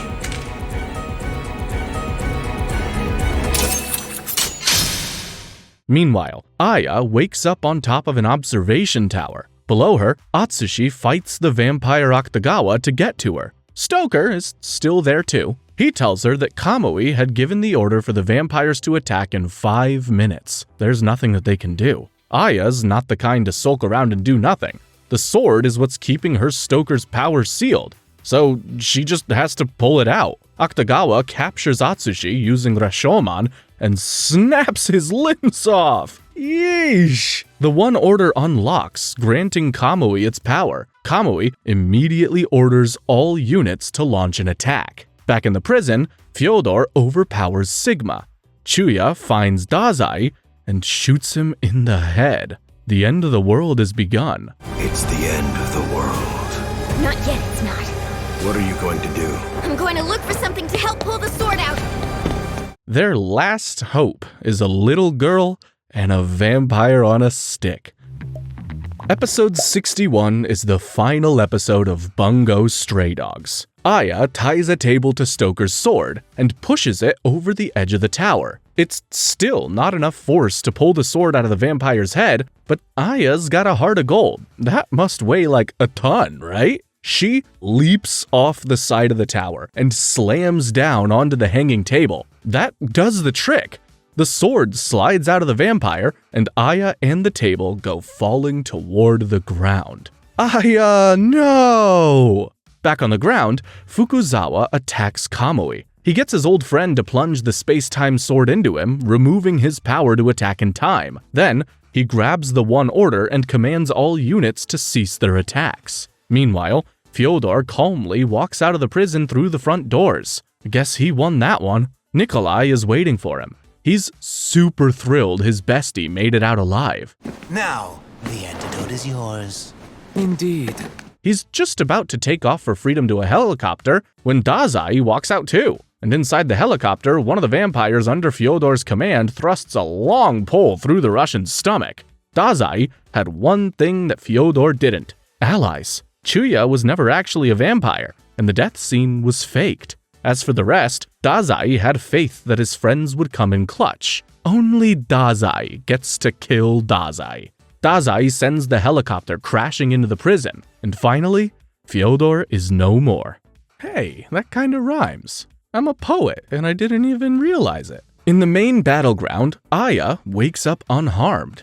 Her plan worked. Stoker is in one piece again, and he has control over his vampire army. He ordered Octagawa to catch Aya using Rashomon. As of this moment, I am your knight, Bram Stoker. All the weapons are disabled, and the attack is cancelled. It's all over. Fukuzawa makes one final move. As Kamui lunges for him, Fukuzawa reacts automatically and slices at him to defend himself. In the final moment, Fukuzawa understands Kamui's true goal. By giving the world something to fight against, he unified it. He got all the nations to accept the army of mankind. Basically, there is now one centralized defense force, getting rid of the need for war. Kamui didn't want world domination. He wanted world peace. A world unified under one is still a dictatorship, and that's why Kamui made sure that Fukuzawa would be the one to lead it. Kamui asks Fukuzawa to finish him off, but he can't do it. Instead, Teruko rushes in. She thrusts her sword through her commander with tears in her eyes. It isn't fair! You knew how I felt!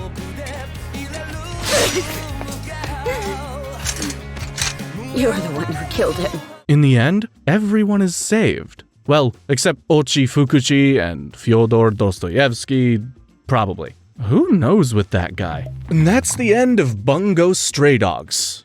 For now. It hasn't been confirmed yet, but the story isn't over quite yet. The very end of the last episode shows Atsushi and Octagawa fighting some strange godlike being. What is in store for the armed detective agency? Anyway, feel free to click the link on screen to watch another one of my videos, but in the meantime, peace!